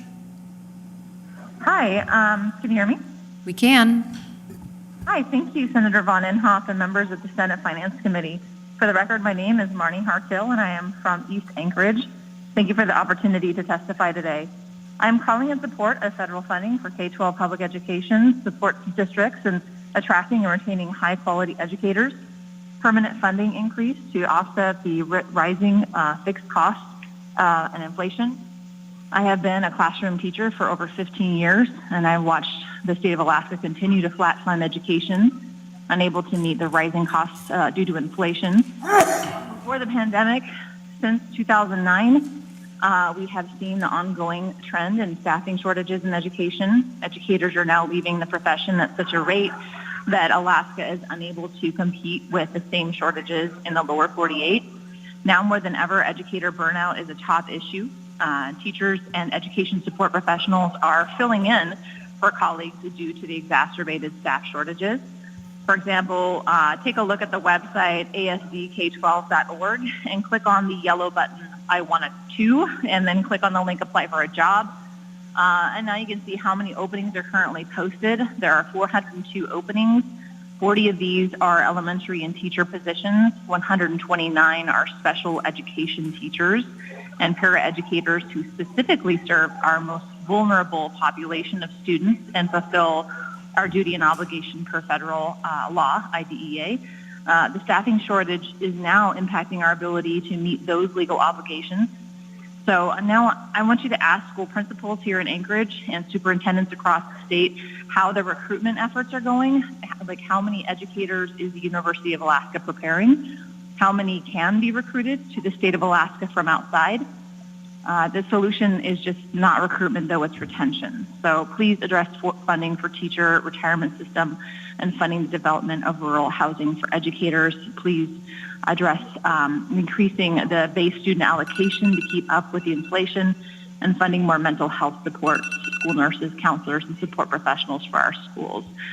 I know that many of you on the committee have spoken to your support of CTE career technical education. The current funding formula creates such a hard decision in the schools and your community. Marnie, your 2 minutes are up. Could you wrap it up, please? I apologize. Thank you so much. I just want you to know that CTE programs are being cut. This concludes my testimony. Thank you so much for your time. Thank you for the work that you do. Thank you for taking the time to testify. And thank you, all of you on the phone, for waiting patiently. We really appreciate it. We want to make sure we hear from everybody. Again, you can always submit your written testimony. Next is Nathan Johnson, Coalition to End Homelessness. Thank you. Good afternoon. My name is Nathan Johnson. I am board chair of the Anchorage Coalition to End Homelessness. Coalition serves as the HUD-designated entity referred to as the COC, which serves as the convening and coordinating entity around ending homelessness in Anchorage and directs HUD funding. I'm testifying today to support funding for the establishment of the proposed statewide affordable housing trust. Alaska is one of only 3 states that does not have a statewide housing trust, the other 2 being Wyoming and Mississippi. And it's not news to anyone here, there's not enough housing available in Alaska, and the housing that is available is not truly affordable for most families. And many who remain housed are having to cut back on their basic needs just to afford staying in their home. And the economic impacts of COVID have served to make matters worse. As those individuals and families cut back on those basic needs or drop out of housing due to the lack of affordable housing, there are a vast array of downstream consequences, the cost of which are significant and not unfamiliar to the members of this body. And those costs really are borne by local governments, schools, police, fire, health systems, Medicaid, Department of Corrections, OCS, Department of Education, and the business community. And the costs go well beyond the impacts of homelessness itself, but has a substantial impact on recruitment and retention for all employers, public and private. We've already heard prior testimony to this effect. So the financial cost of this housing crisis will be borne by the state and all of our communities one way or another. And given the far-reaching human and financial downstream impacts of housing insecurity, overcrowding, and homelessness in Alaska, affordable housing is really far and away one of the highest yield investments we can make as a community and a state. And an affordable housing trust is one of the most viable solutions we have before us to address the need. And it's a solution that has proven itself in many other states. So I encourage you to give consideration to this. Thank you all for your public service and for your time today. Thank you, Nathan, for your testimony today. Next, we have Edna DeVries, Mayor of the Mat-Su. Hi, yes, this is Edna DeVries, Mayor of the Mat-Su Borough, and as stated many times, we are the fastest growing area in the state. This brings challenges as well as blessings to us, and of course one of the challenges is traffic and roads. We did receive some money last year and we're very appreciative of that. That money has already been appropriated, and also our local voters voted to increase the infrastructure package that was presented to them by more than 2-to-1 margin. And so we do need some additional funding to fund that package. We thank you very much for the full funding for the school bond debt reimbursement. That affects every taxpayer within our borough, and we're very appreciative to that. The next opportunity that the borough has to showcase our Mat-Su borough, as well as the state of Alaska, is the Arctic Winter Games in 2024. 2024 may seem like the time ahead yet, but we have been working diligently. We have a very active committee. We have signed the agreements. And so the showcasing of the Arctic Winter Games and how well Alaska will present this will not only help many of your communities if they decide to also bid for the Arctic Winter Games in sometime in the future. So we appreciate your support for that funding also as we move forward to showcase not only the Mat-Su borough, but the whole state of Alaska. Thank you for your time, and thank you for listening. Thank you, Mayor DeVries. Appreciate your testimony. Next up, we have Dr. Kurt Buchholz, Blood Bank of Alaska. Thank you, Madam Chair, and thank you to the committee for allowing me to testify on behalf of Blood Bank of Alaska. I'm Dr. Kurt Buchholz. I'm a board member of the Blood Bank of Alaska and have been for several years. I'm also a board-certified pathologist who spent much of my career serving rural hospitals. I have a long history of working as a clinical laboratory pathologist. I'm currently the medical director of several hospital laboratories and blood banks in rural Alaska. I'm the medical director of the blood bank at Yukon-Kuskokwim since 2009. I'm medical director of Norton Sound Health Corporation in Nome for 10 years. I'm also medical director of the Bristol Bay Health Corporation Hospital for the last 5 years. In addition to that, I was medical director of Central Peninsula Hospital for over 20 years. I've been a member of the Association of Blood Banks for 40 years, and I also served in the Air Force during the 1980s, and that was the advent of AIDS and HIV. Since that time, I've seen numerous additional tests that are required of the blood bank to make sure that the blood is safe. Those include numerous hepatitis tests, viral tests, and bacterial tests. The Blood Bank of Alaska would like to bring those tests into the state so they have more control both of costs and timeliness. We now have the safest blood supply in American history. And to ensure that, we want to make sure that we have quality testing done within the state. Being involved in the numerous blood banks around the state, I've seen numerous lives saved due to the availability of blood. Blood Bank of Alaska does a great job in supporting these rural communities. It stocks the blood banks and provides the blood. These facilities greatly depend upon the blood and the supply that Blood Bank of Alaska is offering. We need the testing so that we can ensure the continuous flow of blood to these facilities. I urge you to support the $3 million request for the budget of Blood Bank of Alaska to complete the critical donor testing laboratory. Thank you. Thank you, Doctor. It looks like we've got Greg Schumacher back on, Consumer Direct Care Network, Alaska. Mr. Schumacher? Hello, can you hear me? We can hear you, yes. Hi, thank you. My name is Greg Shoemaker. I'm the State Director for Consumer Direct Care Network Alaska. And we provide statewide services and are one of the largest agencies that provide personal care services, or PCS, in Alaska. I'm also a board member of the Alaska Association for Personal Care Supports. The COVID-19 pandemic shined a bright spotlight on the drastic need for caregivers across all service lines, especially PCS. We are already suffering from a workforce shortage and a lack of caregivers. With COVID-19, we're now facing competition as service industry workers are in high demand across all lines of service-related businesses. We have a fixed rate reimbursement process that is determined through the Office of Rate Review. Having a fixed rate reimbursement system makes us less competitive to hire caregivers as we are unable to keep up with the current rate of inflation and any unfunded mandates.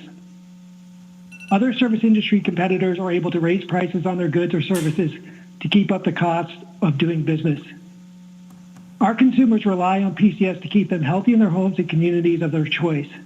PCS services help keep vulnerable Alaskans out of the hospital by preventing falls and other injuries. They also prevent consumers from progressing to a higher level of need and more expensive waiver-based services, therefore saving the state money in the long run. We have caregivers calling us on a regular basis, letting us know that they cannot remain in their current role as a caregiver due to the current wages and the drastic increase in gas prices. We are asking that the rates for personal care services be rebased as they should have been in 2014 and 2018, and the 5% stop-loss clause be lifted to allow for the rate reimbursement to keep up with the current rate of inflation. With adequate reimbursement rates for PCS, we will be able to pass the rate increase directly onto our caregivers in the form of higher wages. This will allow our vulnerable Alaskans who receive these invaluable services to retain their caregivers and remain in their homes and communities of their choice. Thank you very much for your time, and I appreciate all of your support. Okay, next up we have Abby Hensley from Best Beginnings. Welcome to the committee. Please put yourself on the record. You have 2 minutes. Good afternoon. Thank you. Thank you to all of you committee members for taking testimony from the public today. And I'd also like to thank you for your support once again for early childhood in the operating budget, and especially for Best Beginnings and the pre-K grants. Education Northwest recently completed a statewide evaluation of Dolly Parton's Imagination Library in Alaska. And they found that participation in Imagination Library is associated with higher literacy skills and increased kindergarten readiness, as determined by the Alaska Developmental Profile administered to incoming kindergartners by their teacher. Last month, 14,226 children under 5 in 138 Alaska communities received a new age-appropriate book, thanks to the efforts of local people, mostly volunteers, in 30 Imagination Library affiliates.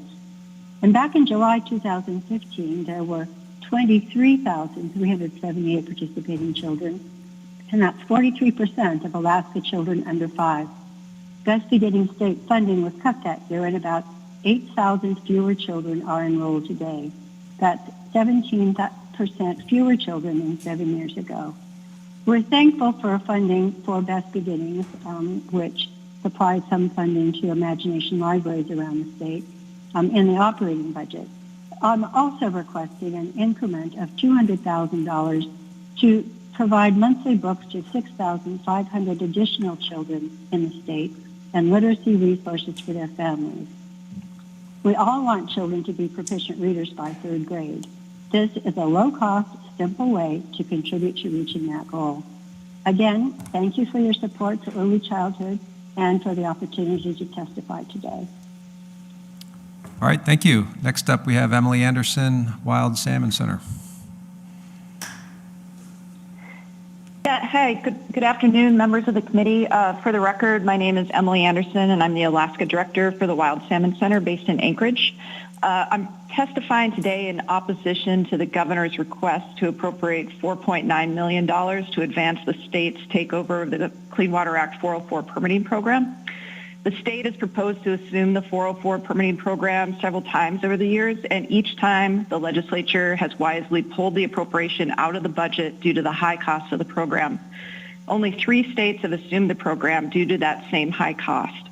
Unlike other programs, the federal government does not financially support the state's assumption of the program or match any financial obligation once the state assumes the program.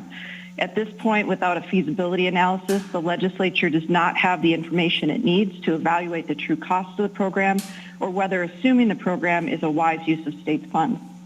I'm also concerned about how DEC has discussed its implementation of the program. DEC has indicated in previous hearings that it wants to scale down enforcement of permits and mitigation requirements, and this could, of course, have long-lasting impacts on fish habitat and our salmon fisheries. And finally, it's highly unlikely that stable funding will be available for this program over the long term. Staff cuts and budget reductions will inevitably lead to the slower processing of permits and or the issuance of permits that are not compliant with the protective standards set forth in the Clean Water Act. And this creates an enormous amount of uncertainty for both permittees and for Alaskans who care about the protection of our wetlands, rivers, and salmon habitat. So in closing, I urge the Senate Finance Committee to remove the $4.9 million appropriation from the budget. And thank you very much for your efforts and this opportunity to testify today. Thank you. Next up, Ashlyn Luckhurst, United States Tribes, Bristol Bay. Hi, my name is Ashlyn Luckhurst. I'm from Dillingham, and I'm testifying on behalf of the United Tribes of Bristol Bay, a consortium of 15 tribes that represents over 80% of Bristol Bay's population. United Tribes of Bristol Bay opposes the 404C permitting program funding in the state's budget. As tribes, we have engaged in multiple inadequate state resource-related permitting processes, and adding this to the state's plate would not be in the best interest of Alaskans who rely on clean water and our robust fisheries.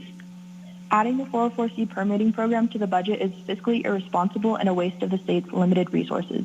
Thank you. All right, thank you. Next up, Bridget Marriott from Homer. Hello, my name is Bridget Marriott from Homer. Thank you for the opportunity to testify today on the capital budget. I'm opposed to the budget appropriation for state primacy on Clean Water Act 404 permitting. This appropriation is not fiscally responsible, nor does it benefit Alaskans. This is a cost to the state that we do not need to cover. We currently get this service for free with the feds covering the over $8 million annual budget. And we may have the money this year, but is the legislature ready to allocate more money in the future to cover the costs of running this program? Just 2 years ago, budget cuts were destroying our ferry system, cutting research programs at Fish and Game, decimating other critical state programs, many which we've heard about today. Our state budget cannot sustain this appropriation, especially when we have no need for it. Thank you for this moment to testify. Thank you. Next up, Marge Stone King from AARP Alaska. Thank you, Senator. I'm Marge Stone King, Advocacy Director for AARP Alaska. I'll be brief in this testimony and submit more detail in written form. On behalf of AARP's 77,000 members and older Alaskans, I'm testifying in support of the HES Finance Subcommittee's recommendations for increased senior grant funding to senior centers and other nonprofits, the public health position to begin to address Alzheimer's and dementia at the population-wide level by raising public awareness of modifiable risk factors and training healthcare providers for earlier diagnosis, the increment to general relief funding for temporary assisted living, and to restore 20 Division of Public Assistance field staff positions cut last year that has meant that Alaskans are continuing to experience challenges accessing or renewing SNAP, Medicaid, and senior benefits. AARP is grateful for the many caregivers who have called in today to share their stories and struggles. However, instead of one-time hazard pay, AARP instead requests consideration for additional support of home and community-based waiver services by increasing funds to be able to adjust wage reimbursement rates for home care workers, direct service providers, and care coordinators through rate rebasing. Lastly, AARP urges the Finance Committee to fund $23 million in the capital budget to address and eliminate the backlog of deferred maintenance in the 6 state-owned Pioneer Home Assisted Living facilities. These recommended additional funds begin to address many years of flat funding, resulting in de facto cuts that have impacted some of our most vulnerable Alaskan elders, the low income, and also provide critical services to support elders in being able to age at home and in their communities where we all want to be. Thank you. Thank you. Next up, Patrick Fitzgerald from the Teamsters. Good afternoon. My name is Patrick Fitzgerald. I'm calling representing Teamsters Local 959. Thank you for the opportunity to testify today. Teamsters Local 959 supports current and increased levels of funding for the Port of Anchorage in the capital budget SB 164. Teamsters Local 959 represents over 300 workers for the Port of Alaska, which is in need of funding for refurbishment and repairs. Since 1966, Teamsters have delivered cargo brought into Alaska through the port, and we plan to continue doing so far into the future. Funding is at a crucial necessity point for the port to continue operations at the current level of approximately 1,000 containers per day. The port is the linchpin for Alaska, providing supplies to the road system. Food and other goods brought to the interior and Kenai Peninsula are hauled by Teamster trucks and is a lifeline for Alaska's food security. Teamsters work a 24/7 schedule to ensure that when the cargo ships come in, they're offloaded and distribution of goods are out for delivery.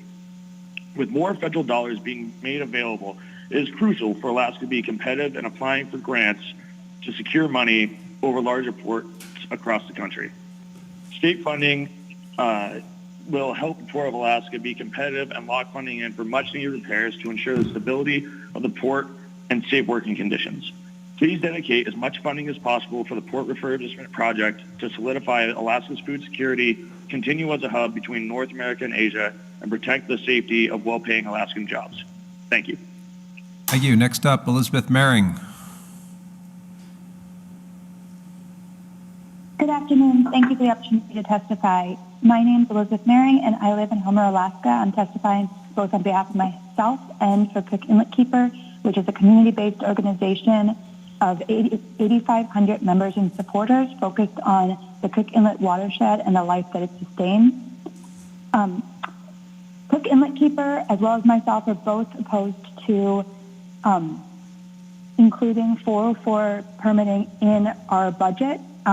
This is a cost of $4.9 million a year annually, which we know will be inadequate to meet the program that already costs the federal government $8.3 million a year to run.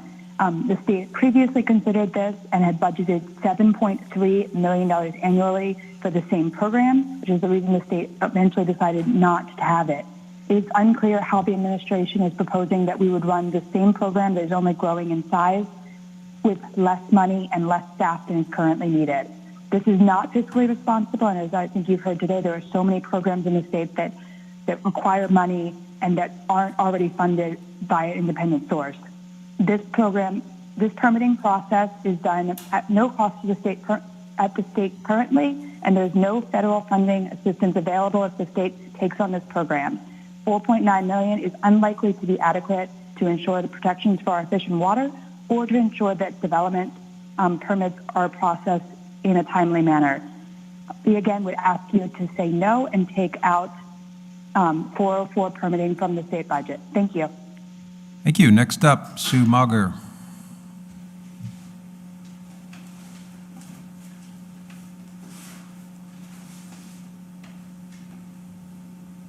Sue Mauger from Homer, are you there? Yes, thank you. Welcome to the committee. My name is Sue Mauger, and I'm calling in from Homer. And I also am calling to encourage you to take a particular line item out of the budget and to focus the use of our state funds where they are needed most. I ask that you remove the governor's request of $4.9 million per year to take over primacy of Section 404 Clean Water Act permitting. Currently, the federal government runs this complicated and critical program with a much bigger budget, and that costs Alaskans nothing.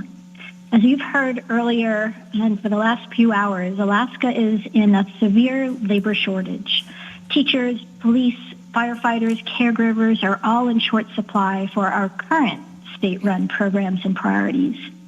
And I believe the $4.9 million is a lowball number and that our ability to attract 28 highly qualified employees is unrealistic at this time. And more importantly, we already have this service at no cost. As you've heard, Alaskans need harbors, blood, food security, teachers. We do not need to spend money on a permitting program that is so important for the health of our fish and wildlife habitat, rural drinking water quality, when it is already a fully functioning federal program that serves Alaskans without taking money for the other issues Alaskans care about. So please pull the governor's request for $4.9 million for 404 primacy.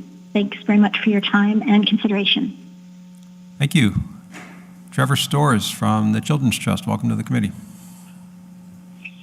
Good afternoon. I'm Trevor Storrs, President and CEO of the Alaska Children's Trust. As the state lead organization focused on the prevention of child abuse and neglect, we applaud the commitment to more accurately resource OCS. We fully support the governor's original package, including workforce retention bonuses. We also greatly appreciate the increased support for the Tribal Child Welfare Compact. Alaska Native children make up 15% of the state population, but represent over 60% of kids in state custody. This innovative compact addresses the disparity we are facing. third for supporting after-school programming. In 2020, Alaska ranked 4th overall in the nation for after-school and 1st in parent satisfaction. After-school programs provide safe out-of-school space, build critical life and social skills, and play an important role in preventing substance misuse among Alaska's youth. And finally, we strongly support the House version increasing pre-K grants. In Alaska, less than 1/3 of all students demonstrate kindergarten readiness. If we truly want to see Alaska's children succeed in education, it's time to invest in pre-K. Thank you to the committee for the investments made in this year's budget for children, youth, and families. All right, thank you. Next up, Darylyn Yeager. Hi, my name's Darylyn Yeager, and I'm from Anchorage, Alaska, and I'm calling in about the to ask for increase in the funding for caregivers. My son is 31, totally disabled, and I'm having a hard time finding caregivers just because he's no one will work for the low wage that they offer due to his high need level. He has seizures, he's got feeding tube, he's in a wheelchair, he's nonverbal, and his need level is so high that even CNAs, they will say, well, I could go to the hospital and get a lot more pay for doing the same amount of work. And his hours have gotten cut since we started with PCA in 2009, and he had 100 hours justified, 103 then. This last assessment, he got knocked down to 30-some hours, so we went to fair hearing and got 69. So then I have to tell my caregivers, which one of you is willing to take decreased hours? So we're just asking for increase to the funding for caregivers. Thank you. Thank you for your testimony. Next up, Leslie Rohr. Thank you for allowing testimony today. My name is Leslie Rohr, Executive Director of Love Inc. of the Kenai Peninsula. I'm requesting support for the statewide Housing Trust Fund development. Housing is the basis for community safety and health. There's not enough housing in Alaska, and what is available is too expensive for most families. Nearly every community in Alaska is considered rent burden, meaning that over 30% of income is spent on housing. Many communities, families, are spending nearly 50% of their income on housing. Rural communities are disproportionately affected by increased costs and limited housing availability. Alaska, Wyoming, and Mississippi, are the only states that do not have a statewide housing trust. 41 states have invested significant state funds in their housing trust. Alaska needs a statewide housing trust to assist in the production, preservation, and protection of housing. Alaska is behind the curve and has some of the highest overcrowding rates in the country. Alaska Housing Trust will be a permanent source of funding to increase and improve the housing stock. The state needs to invest in long-term solutions to housing insecurity. On the Kenai Peninsula, we have 55 families or households in the queue waiting for housing, and we recently closed at least that many cases because they had been open for more than 90 days and unable to find affordable housing. So I encourage you to support the establishment of a statewide housing trust fund. Thank you for your time. Thank you. Marie Gomez. Hello. Welcome to the committee. Put yourself on the record. Yeah, we can hear you. Hi. I'm Marie Gomez. I live in Anchorage, Alaska. I'm a caregiver for my mom and have been since 2018 after my father passed away. My mom is 81 years old with dementia and a lot of needs. She was placed in assisted living then after. And then in 2019, Senator Don Young helped me get my mom to come back home. I'm not paid at all for the care for my mom, and we don't get much help. Even caregivers who get paid are having hard times to help us. The pay for these jobs are really low, and what we do, I have hard time. We've been working hard and all COVID long, and the jobs have gotten harder. Please support the $8 million for hazardous pay for caregivers. And I thank you all for hearing my voice, and for all caregivers. Plus, we live on one income, my mom's disability. And I thank you and appreciate everyone. And if anyone can help me, my number is 907-830-2615. Thank you. Thank you, Marie. Next up, Judy Jessen. Hi, thank you, Senator. Members of the committee, my name is Judy Jessen. I'm a former caregiver living in Anchorage. I'm calling today to testify in support of the $8 million for hazard pay for caregiver hazard pay. Former is a hard and operative word to use to describe my caregiving career. I graduated high school with the full intention of following in my dad's footsteps and becoming a caregiver. And it took a couple different tries to find a match, but when I found a match with a client shortly after starting my career, it was perfect. We were pretty close to the same age, had pretty close to the same interests, and we got into so much good trouble together. I don't have time to impact the committee just how incredible the time that we spent working together was for both me and for my client. But as I got to be 26, my wages hadn't gone up, and I had very much, and I had been working for almost 7 years. I was coming off my dad's health insurance, and I kind of, needed to be able to get it together.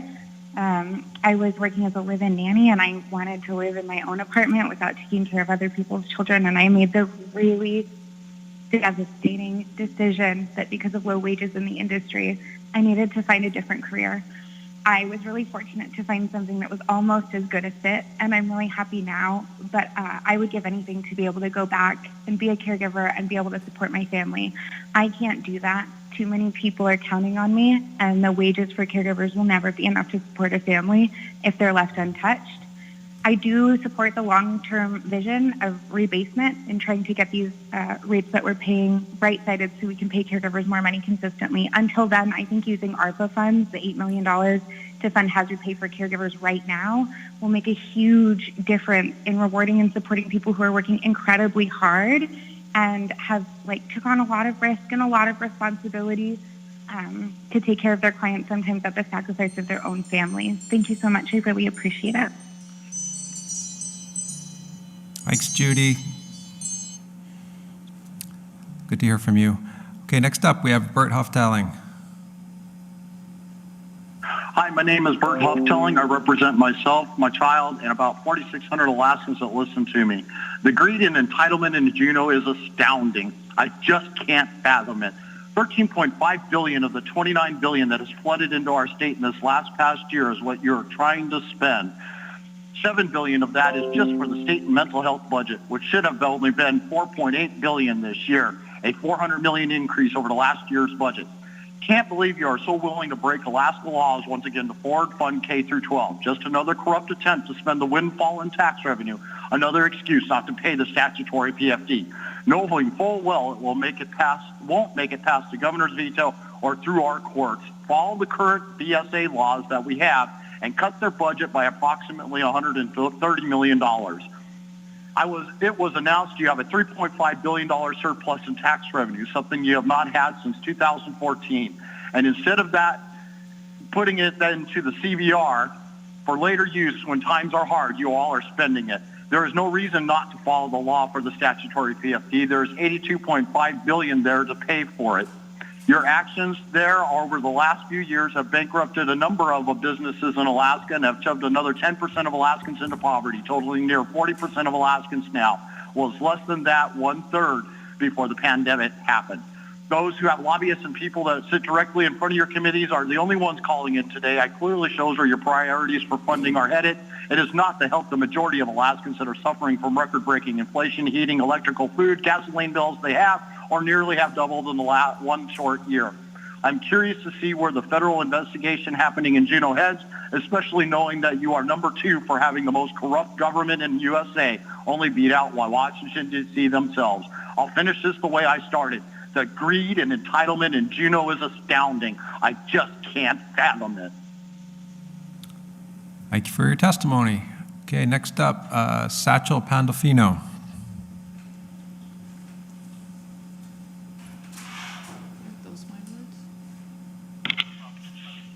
Hi, my name is Satchel Pandolfino, and I am a born and raised Alaskan, and I live here in Homer, Alaska.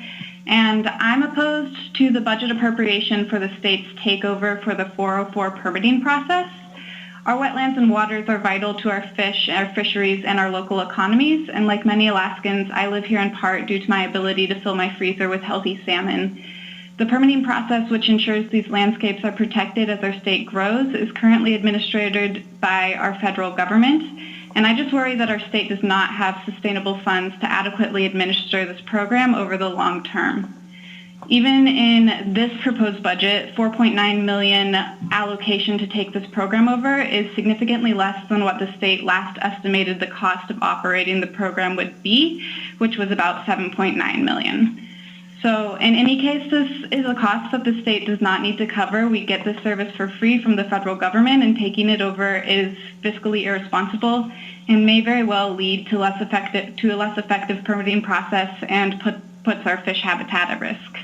So instead, please use these $4.9 million funds for vital social services, which we do not currently have covered, and please ensure the protection of our clean water and healthy fisheries by removing the 404 permitting process from the state budget. I thank you for this opportunity. Thank you for your testimony. Next up, Mary Dewar.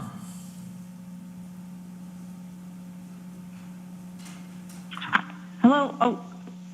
Hello. Can you hear me? We can hear you. Oh, great. Okay. Hi. Good afternoon. My name is Mary Dewar. I am a speech-language pathologist working with the Matsu Borough School District. Thank you for hearing my testimony.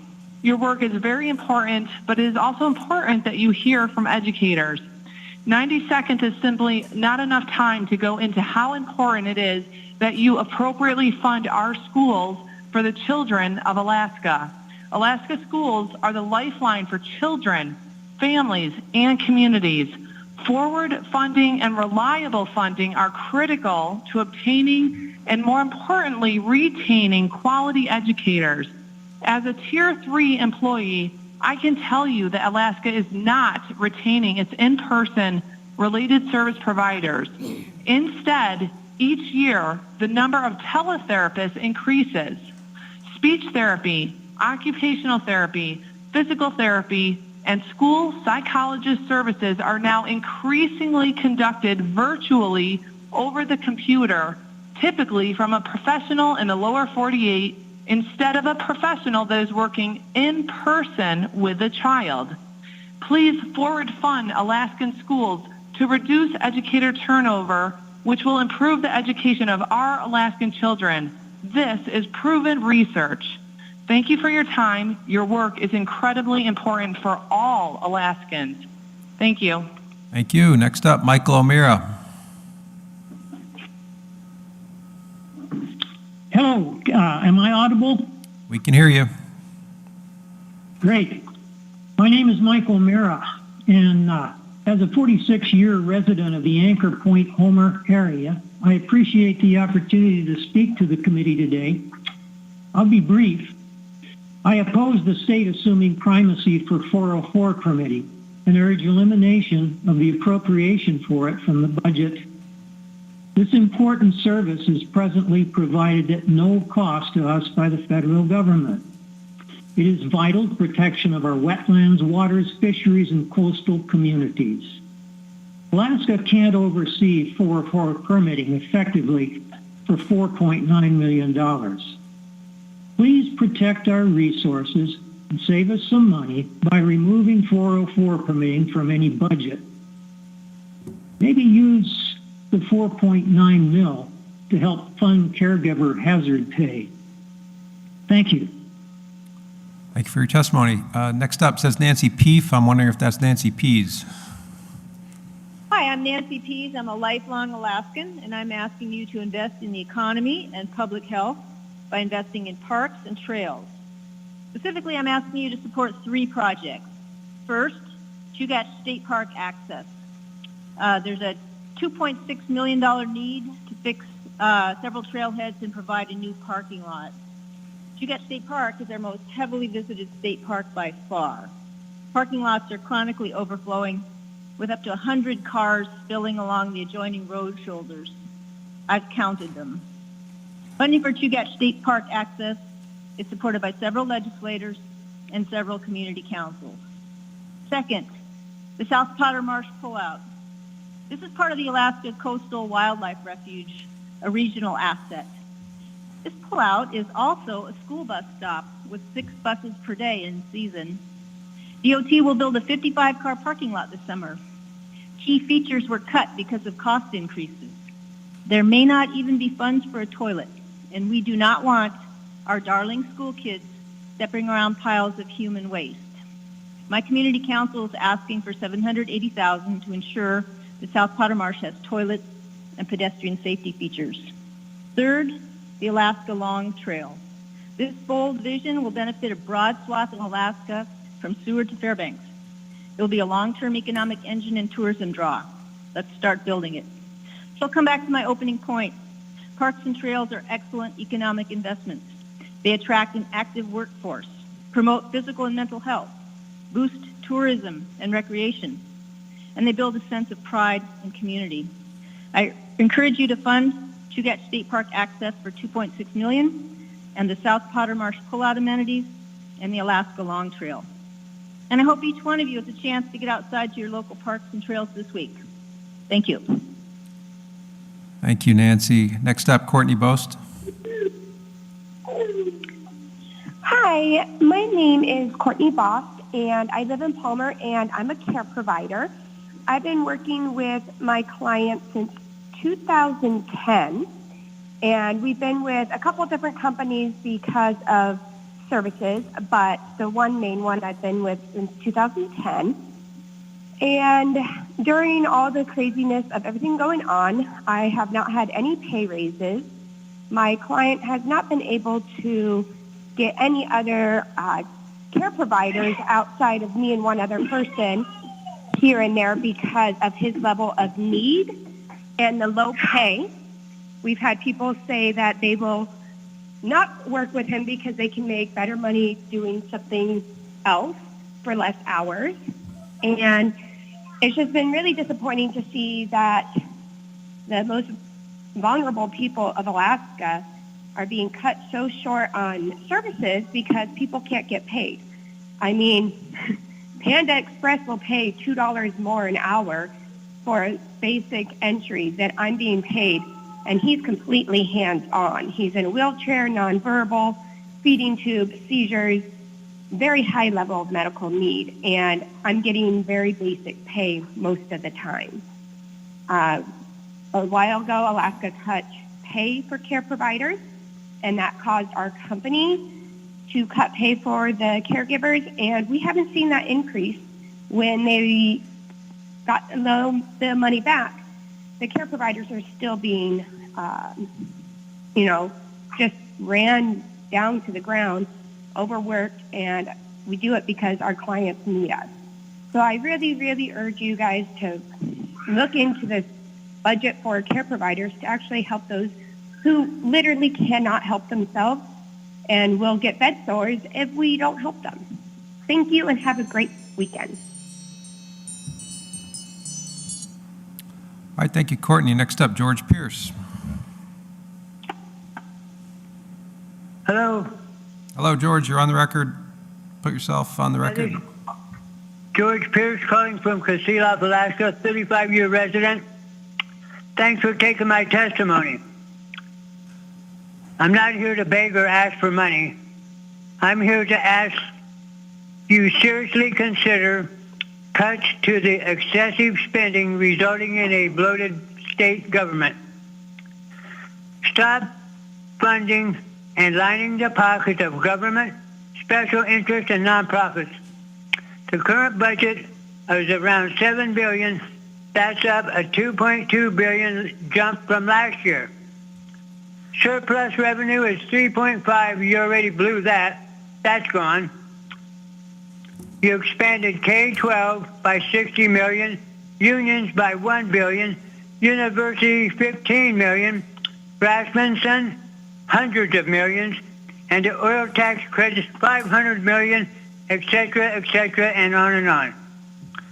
If you're going to give this money to these government agents and nonprofits and special interest groups, they must submit an audit for the last 5 years to get this free handout. The people who own the resources, $1,250 and a $1,300 energy relief, our legislators nearly 18 to 21 rejected a full statutory dividend, which is breaking the state of Alaska law. According to the census data, Alaska was the only state out of 50 to decline in median household income. You need to address oil taxes and taxes on our revenues. In the last 5 years, we went from 15,000 oil workers to a little over 6,000 workers. George, can I get you to wrap it up? This looks like one of the most corrupt budgets in years. Already 3 weeks behind schedule. 20 bills tabled. Can I get you to wrap it up, please? Heading for more special sessions. You got to work for the people. George, can I get you to wrap it up, please? Your time's up. Work for the people. Thanks for your testimony. Okay, next up we have Kim Hayes. Good afternoon, and thank you to the members of the Senate Finance Committee for letting me testify today. My name is Kim Hayes, and I'm calling in from Anchorage. I'm the chair of the Anchorage Library Foundation. We are a private, not-for-profit organization, and we support the long-term sustainability and vitality of Anchorage Public Libraries. I'm testifying in that capacity today. I'm here in support of the CAPSIS request for $2.5 million in capital costs for the Anchorage Downtown Library Project. Since 2001, the foundation has been working to reestablish a downtown library, and our foundation has amassed about $13.5 million for this endeavor. We are still in need of some capital funding. This funding request will get us one step closer toward a downtown Anchorage library branch in support of Janet Getz's vision, which is the reason we have the endowment for operations in perpetuity. Since 2015, we've done extensive public outreach to determine the optimum size, location, services, and building layout for a downtown library. We've met with numerous organizations, stakeholders, and developers. While there has been tremendous support and encouragement, we have been stymied by a lack of adequate funding to implement a sustainable downtown library. The requested funding would allow us to reopen a downtown library to the benefit of all Anchorage residents and visitors. I ask you to support this request in the capital budget, and please reach out to me if you have any questions about the history or the future of this project. Thank you so much for your time today. Thank you for your testimony, Kim. Next up, we have William Reiner. Yes, this is William Reiner. Thank you for letting me have this opportunity to speak. I will send further note to the committee on what I've been thinking about. Recently, I've listened to the conversations regarding the Alzheimer's folks, and I know the caregivers, and they have a hard time providing the necessary care for them. But all I can do is relate to my mom's experience. And she had taken care of her grandfather, and she knew what she was looking at. So her goal was to provide enough financial aid for her care during her declining years. And she managed that goal to my surprise. And when I had to take care of her, she pretty much, with her abilities in math and her skills, had gotten within about $1,000 a month of covering her own expenses. So I was able to provide the proper care for her through the grace of God, and a fine individual that was in the caregiving program until there was a collapse of the system because of some evil persons that were taking advantage of those folks.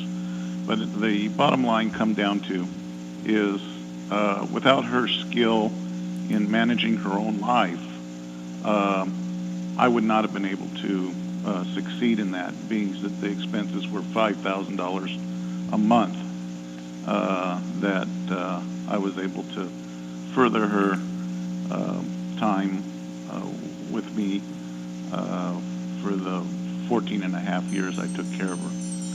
So with that said, I'm having a hard time with the freebies that are out there. Mr. Reiner, if I could get you to wrap it up. I appreciate their needs, and I'm sure it'll work out. But I did not have those opportunities during the time that I needed them. Thank you for your Sorry about testimony, that. Mr. Reiner. Thank you. Thank you. Okay, next up we have Diane Fielden. Good afternoon. My name is Diane Fielden. I'm from Soldotna, Alaska. I would like it to be known that I am a board member of the Alaska Mental Health, the Alaska Board Advisory Board on Alcohol and Drug Abuse, and on the Statewide Suicide Prevention Council. But today I'm calling on behalf of myself. I would like for you to speak to you today about House Senate Bill 163. I'm a little bit confused over the budget part of this because the House bill's appropriated more money. But I'm sure you guys know what you're doing. I would like to speak to you about certain mental health benefits that I, as a consumer, have used. I myself struggled with my son's addictions for many years. And in so, I have taken care of my grandchildren for many years. We lost our battle with a drug addiction and mental health with him and his wife this past October. Throughout these years, my grandchildren have been lucky to live in Alaska because you guys have helped provide them with the mental health and the stability and the help they needed. I, too, have also benefited. My whole family has been affected by this, and I am asking you to please fully fund the mental health, the recovery aspects of this. We are still suffering the effects of the opioid pandemic every day. I'm not the only one. There are hundreds of other grandparents that are dealing with this. I just happen to have lost my battle, so I now have another story to tell. I thank you for taking my testimony, and I hope you appropriate all monies that you could to this bill. Thank you so much. Thank you, Diane. Very sorry for your loss. Next up, we have Kely Olsen from the Anchorage School Board. Hi, good afternoon. My name is Kely Olsen, and I'm a member of the Anchorage School Board. Today I'm speaking in support of number 1, funding SB 111 or House Bill 164, whichever passes, increasing and inflation-proofing the base student allocation, and I'm also in support of school bond debt reimbursement. I know SB 111 is on your agenda next week, so I'm going to direct my attention to the other two items.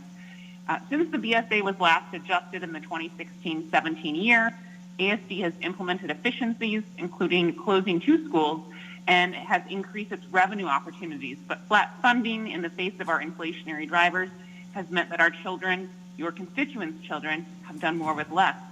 Adequate, predictable, inflation-proof funding allows ASD to address students' needs in many ways, including by determining the PTR, that's the pupil-to-teacher staffing ratios that help establish the number of teachers that are allocated per school.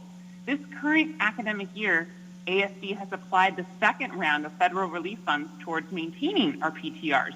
They start at 21 for kindergarten this year and go up to about 30 in high school. Without our federal funds covering for the flat funding, this year's kindergarten PTRs would have gone up to 25 and high school to 34.25. In the 22-23 academic year, so next year, We're going to be allocating more than $50 million from our third round of federal funds towards maintaining those PTRs. But without the federal funds, again, to backfill the flat funding and inflationary drivers, we would have been looking at kindergarten PTRs of 31 and high school PTRs of 40. So that's an increase of 10. Now, the Anchorage School Board has adopted strong goals for increased reading and math proficiency, as well as college and career and life readiness. We've allocated funds in next year's budget towards reading interventionists, stronger CTE pathways, and we're also providing robust summer school learning opportunities. We have new means of progress monitoring and accountability, and I'm very confident that the future superintendent will be laser focused on those goals and accountability. But increased class sizes, additional split grade level classrooms, and decreased services that would result from ongoing flat funding are not going to facilitate our goals. Second, I'll be real brief. Can I get you to wrap it up, Kely? Okay, all right, I'll pause it there. Thank you for your time. Yeah, thank you. And if you have extra, please feel free to submit written comments. Perfect, I'll do that. Thanks so much. Have a great day. Thank you. Okay, next up we have SK Sun from Anchor House. Hello, good afternoon. This is SK Sun, owner administrator at Anchor House. And Anchor House is a assisted living home for mentally ill people. And we've been providing care since 1985. And our only source of income is a GR, and it has been the same rate for last 20 years. It's been a miracle to run this business at the same rate over the years. But we cannot run the facility anymore with the $70 per day, due to over the years, all the price going up tremendously. So we are providing care, the 24/7 monitoring the resident and teaching daily living skills and providing 3 meals and 1 snack per day, and supplying from toilet tissues to beddings. And on top of that, any damage by the resident, we must be fixed to make a safe environment, etc. So it is a miracle to run providing a safe, healthy facility for our residents with that $70 per day. So I've been using all the money that I saved, but it is running out, and I might close the house due to the financial burden. Then, about the 60 vulnerable people will be on the street. So I'm so sorry to say that, but this is how I feel in reality right now. So Senator, please support increased GR rate so we can continually providing service so that they can stay safe and healthy in the community. Thank you for your hard work, and thank you for listening. God bless you. Thank you for your testimony. Okay, last testifier is Nicholas Papakostas. Please put yourself on the record. Hi, yes, thank you for taking my testimony. My name is Nick Papakostas. I'm the current president of the Alaska chapter of the American College of Emergency Physicians and an ER doctor in Anchorage. I wanted to thank you very much for funding the WEMI program this year. It's a vital program for our state. It is a very successful record of training and retaining Alaska physicians. It's the University of Washington School of Medicine, which we're affiliated with, has consistently ranked highly as one of the top medical schools in the country. And without this affiliation, we'd be the only state with either out of medical school or an affiliation with an out-of-state school. And we're also really grateful to see the intention to expand the program to up to 30 students. The opportunity to have training and build connections and contacts in Alaska, as well as unique opportunities present at the facilities affiliated with the school, are really good for medical training. And we have a great track record of graduates of the WEMI program attending really highly competitive residencies and returning to the state and taking care of Alaskans. And each year there are students, many competitive applicants that seek training other places. There's definitely room, I think, to have more students be here, so there's definitely capacity. So thank you very much for funding the program and for looking to expand it. We are very appreciative. Okay, thank you.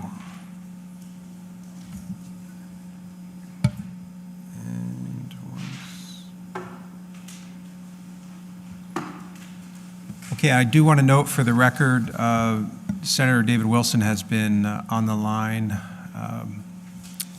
since the beginning of this meeting. I want to thank everyone who called in. If I know many of you waited for several hours to testify.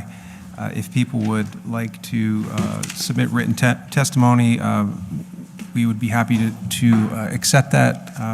The email address is finance.committee@akledge.gov. That's finance.committee@akledge.gov. We've already received several packets of information while we've been here. This concludes the meeting. The Senate Finance Committee will meet again at 9 a.m. on Monday morning.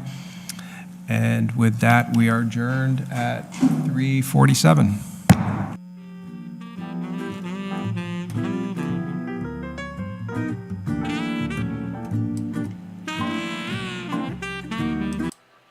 Hold on just 1 second there. I will get started here.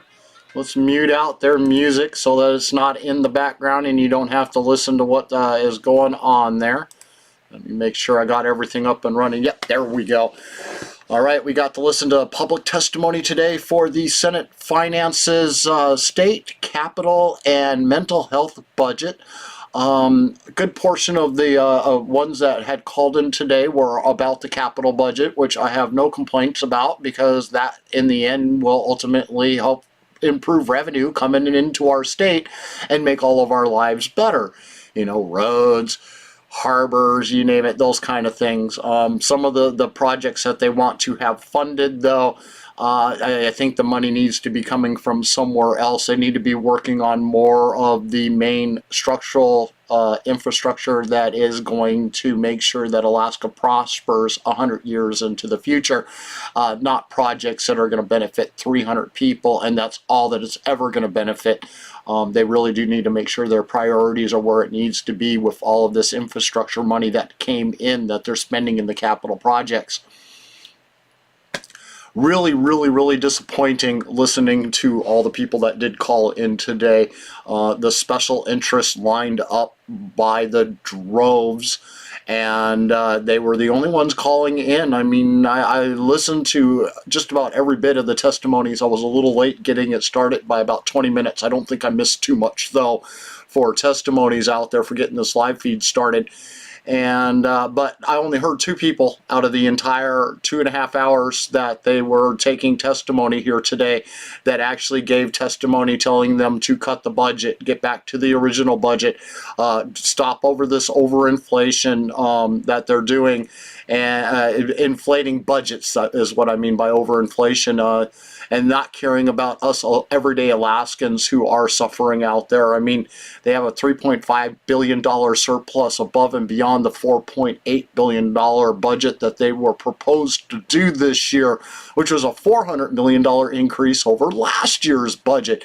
But no, they decided to take and make a $7 billion budget and include their POMV draw in with that money. And by the time they got done, they completely spent every penny of it.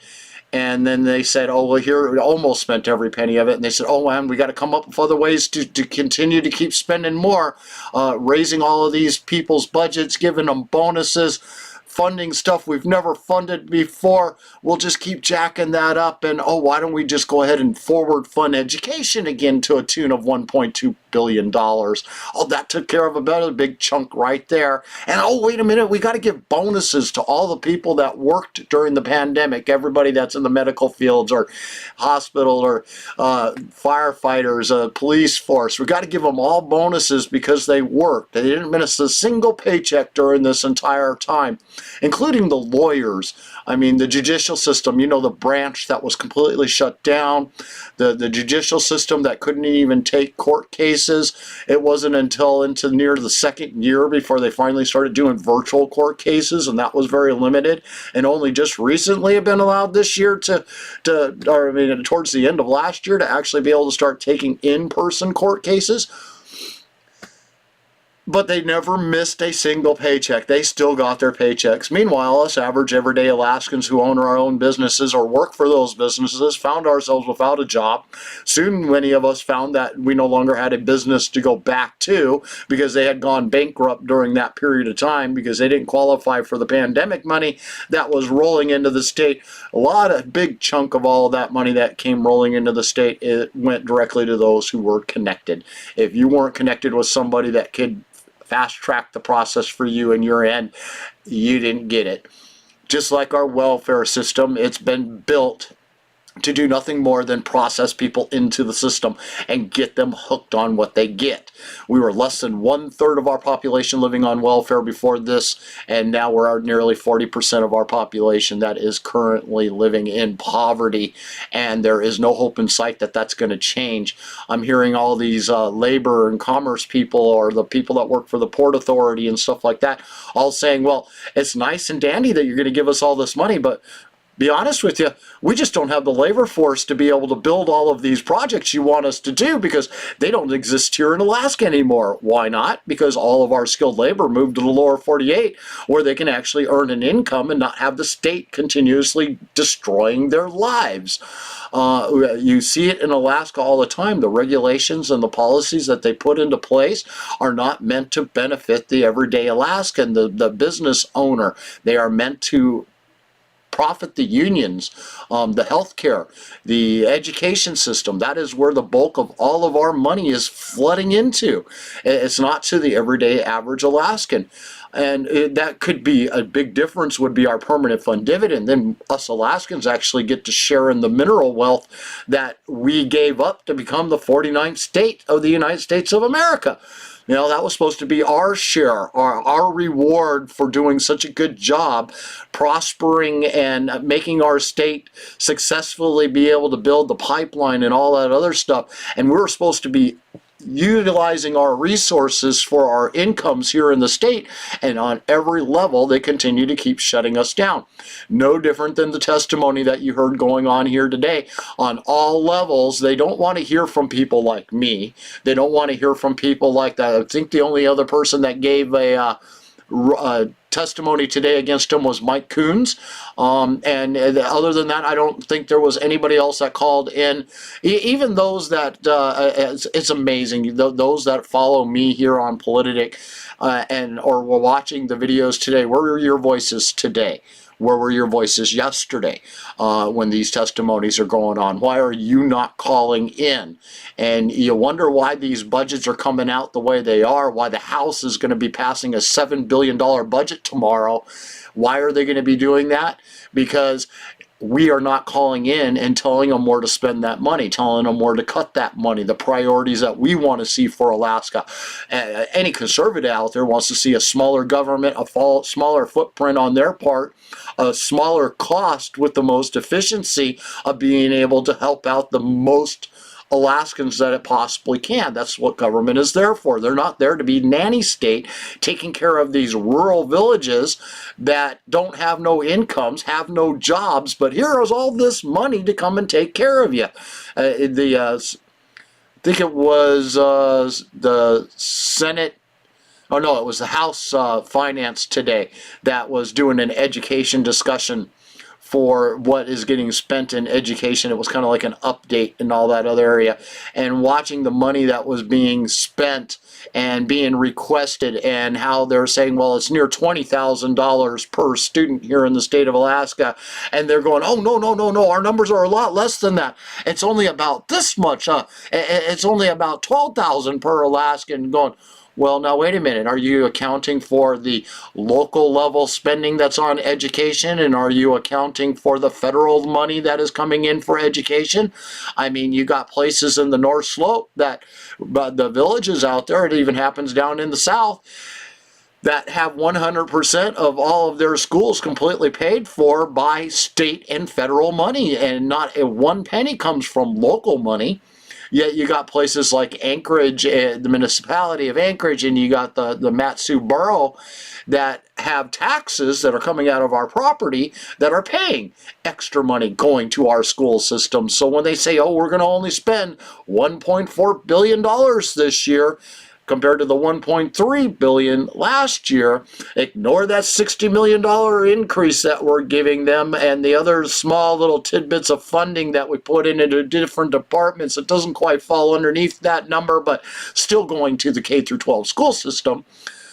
All of that money combined, and just ignore all of that. There's no reason why you should be even concerning yourself with how much we spend on education, because who cares if Anchorage is adding another $400 million on their cut, or the Matsu Valley is adding $300 million more on top of their cut that they're getting on top of that state funding. And again, I'll emphasize the point that this does not include the federal funding that's out there. By all numbers that I have come up with for what we pay per student here in the state of Alaska, if you include all the money, compile it all together into one place, it's roughly around $22,000 per student, 3 times the national average per cost per student. And we are the worst in the nation. They emphasized that more than once yesterday on the floor when they were discussing the $1.2 billion that they want to early fund education, forward fund education, that money that they wanted to give them there.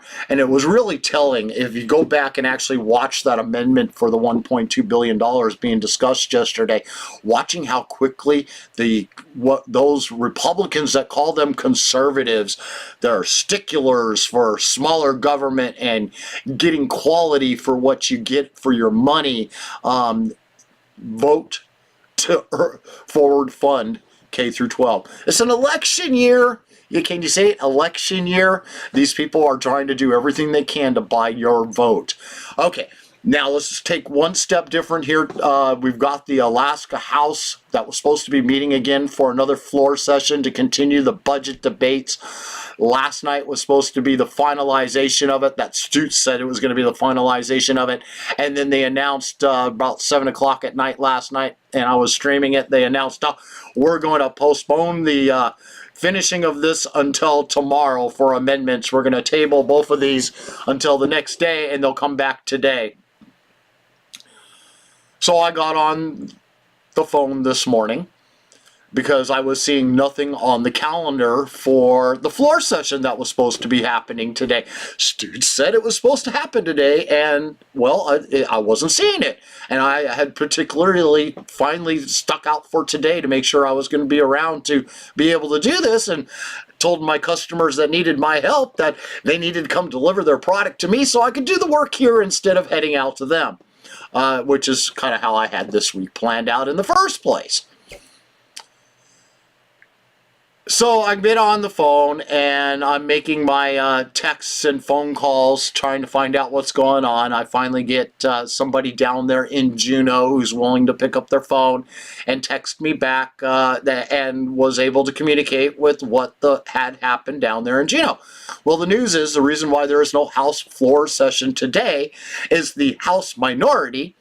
And we might as well throw Kevin McCabe under the bus here. We're going to throw Carpenter under the bus because from my understanding from those that I did hear back from, and I heard back from more than one down there that's in the minority, that they are playing along to get along. They completely jerked out any other amendment that they were going to have. They're just going to do their final grandstanding tomorrow, starting, I believe, at 9 a.m. They're going to start their grandstanding there. And given their final speeches of why or why not they want to vote for this budget, and then they're going to vote. Well, bottom line is they got the majority there that will vote for the actual budget. And if you're hoping or praying that they're not going to vote for the CBR, that they're not going to get the 3/4 votes for that money and the sweep that's involved with that, don't hold your breath. You will end up killing yourself if you're hoping that's going to be the last play, because they're not going to do that again this year. And it's very obvious reasons why not. It's an election season. They want to be voted in. They don't want to play these political games. From what I'm hearing, the ringleaders of the House minority there are saying, oh, well, we now got to play along to get along. This is an election season. Elections are coming. Once we vote these people out, we heard this back in 2020. We heard this back in 2018. Once we vote these people out and we get new fresh blood down here in Juneau, then things are going to change. So what else happened inside of the House? There was a lot of amendments that got tabled. Tabled means that they completely took it off of the books to be heard. It wasn't moved to the bottom of the stack to be heard later on. It was literally tabled, and they got to vote on whether or not to table those amendments. And to be able to get a tabled amendment back onto the floor to actually be heard, it's got to be voted on by the majority of the body there, at least 21 people inside of the room if they've got a packed house. And nobody's missing. Well, we already know where the majority lies at right now, and it's not for the benefit of all of Alaskans. So if you table your amendment and it doesn't match their agenda, you bet they're never going to vote to be allowing that to come back up again, which is kind of where we're at right now, because they tabled a good 20-some, 30-some amendments. And I think yesterday when they were doing trying to bring a couple of those tabled ones back up, only 2 out of the half dozen that they tried, approximately, ever even got voted to continue forward, which was such a rarity. I mean, only two got moved forward, and all the rest of them were completely voted down. And you could see it right along party lines too for those amendments. They were literally the binding caucus and a couple of the Rhino minority there, the ones that are going to ensure that that 3/4 vote for the sweep and the CBR happens. Those guys all voted to make sure that those tabled ones did not get back onto the floor to be heard. Well, what the excuse by some of the representatives down there why they tabled them was, well, they're just intent language.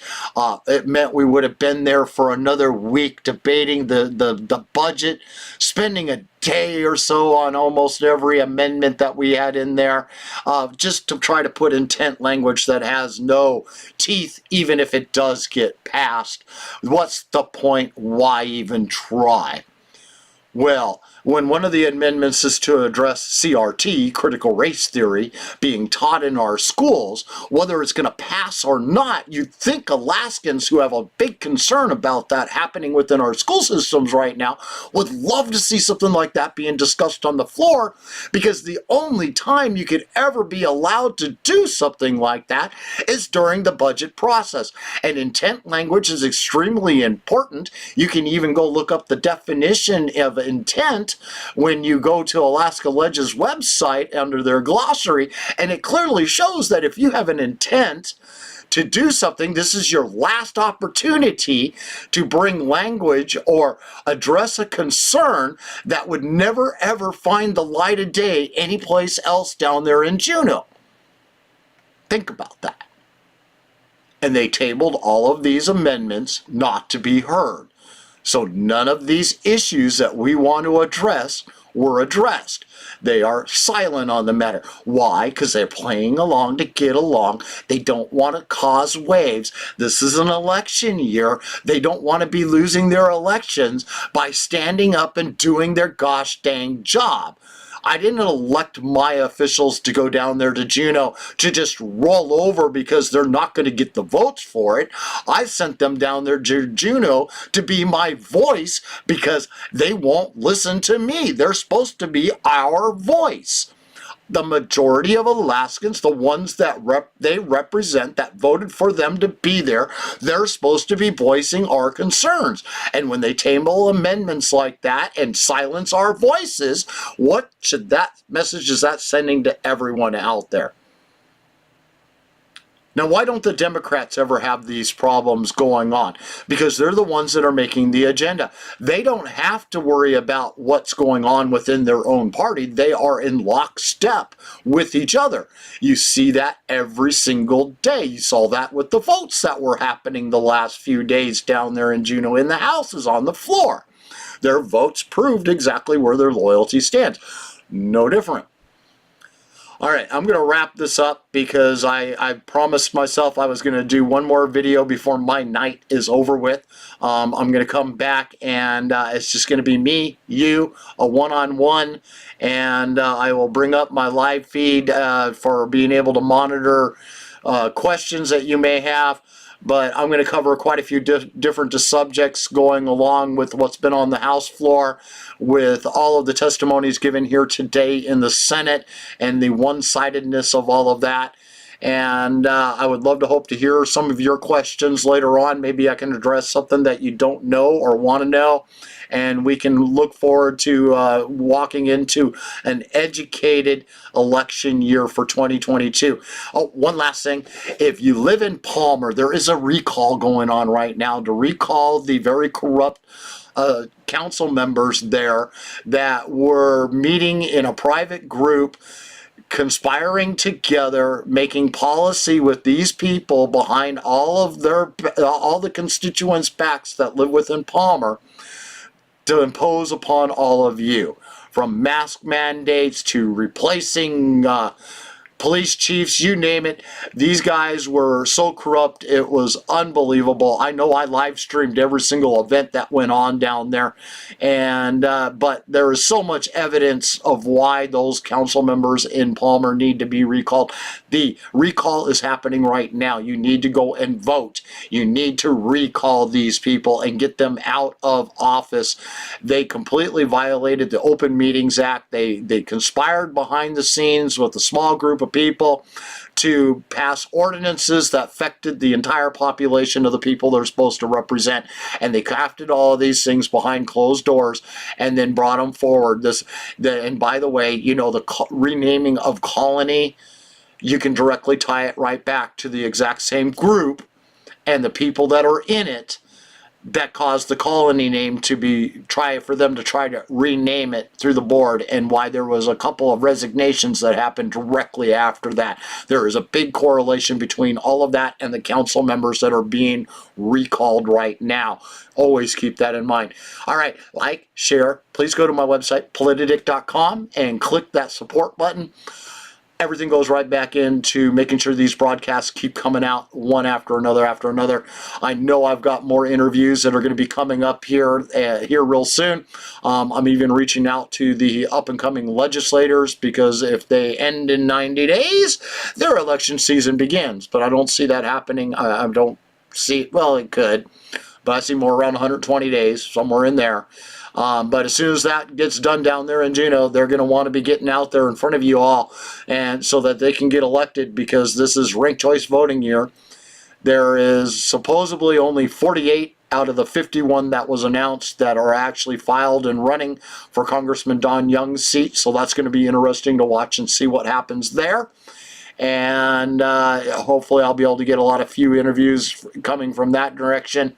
I know that I'm hoping to get Bob Lyons here within the next week or two, or whenever his schedule is available, and I know I'm going to be reaching out to Hunky Lee to get him back on. I've had a lot of requests to get Hunky Lee back on for another interview, so I will be reaching out to Hunky Lee and seeing if he would like to sit down. They are both running for the congressional seat down there in D.C. Again, like and share this video. If you're not following me on YouTube yet, please go to YouTube at Politidic and follow me there and like it, and make sure you hit the notification bells on both here, YouTube. I'm also on Twitter at Politidic, and you can also find you on an alternative channel here on Facebook at Politidic Unfiltered. They are not being shadow banned at this point in time, so anytime I go live, as long as you got the notification set to get them, you should be notified every time I go live. I can't promise you that here on Politidic's channel, because I have been shadow banned for so long now, it's not even funny. I had in my memories come up the other day, here was a video that I had done 2 years ago of the budget debates that was happening right about the same time 2 years ago. And amazing, you know, election season, within the 90 days, having these discussions. Amazing for Juneau, isn't it? Where they had 4 special sessions last year, non-election season. But anyways, I'm looking at the views of what I was getting last year, and I was maybe 1,500 less people following my page at that point, and I had over 1,900 views within the first day after broadcasting the budget debates, like the one or the testimonies going on here today. and 1,900 views, and I'll be surprised if this particular video right here even reaches 200 views. That just tells you how badly or how much Facebook is now shadow banning. My reach should be astronomical out there for the 4,600 that are now following me versus the 3,000 that I had 2 years ago, or I don't even think I was up to 3,000 yet at that point. So that just gives you an idea how bad they're shadow banning us here. If I can get 1,900 views with 3,000 people, and I can only get 200 views with 4,600 people that are now following us, it just shows you how corrupt our mainstream media has become. So make sure you like and share this video. It's the only way other people are going to get to see it, because Facebook isn't going to let them know. And go to my website, politidic.com, and click that support button. Every penny goes right back into expanding what we do here.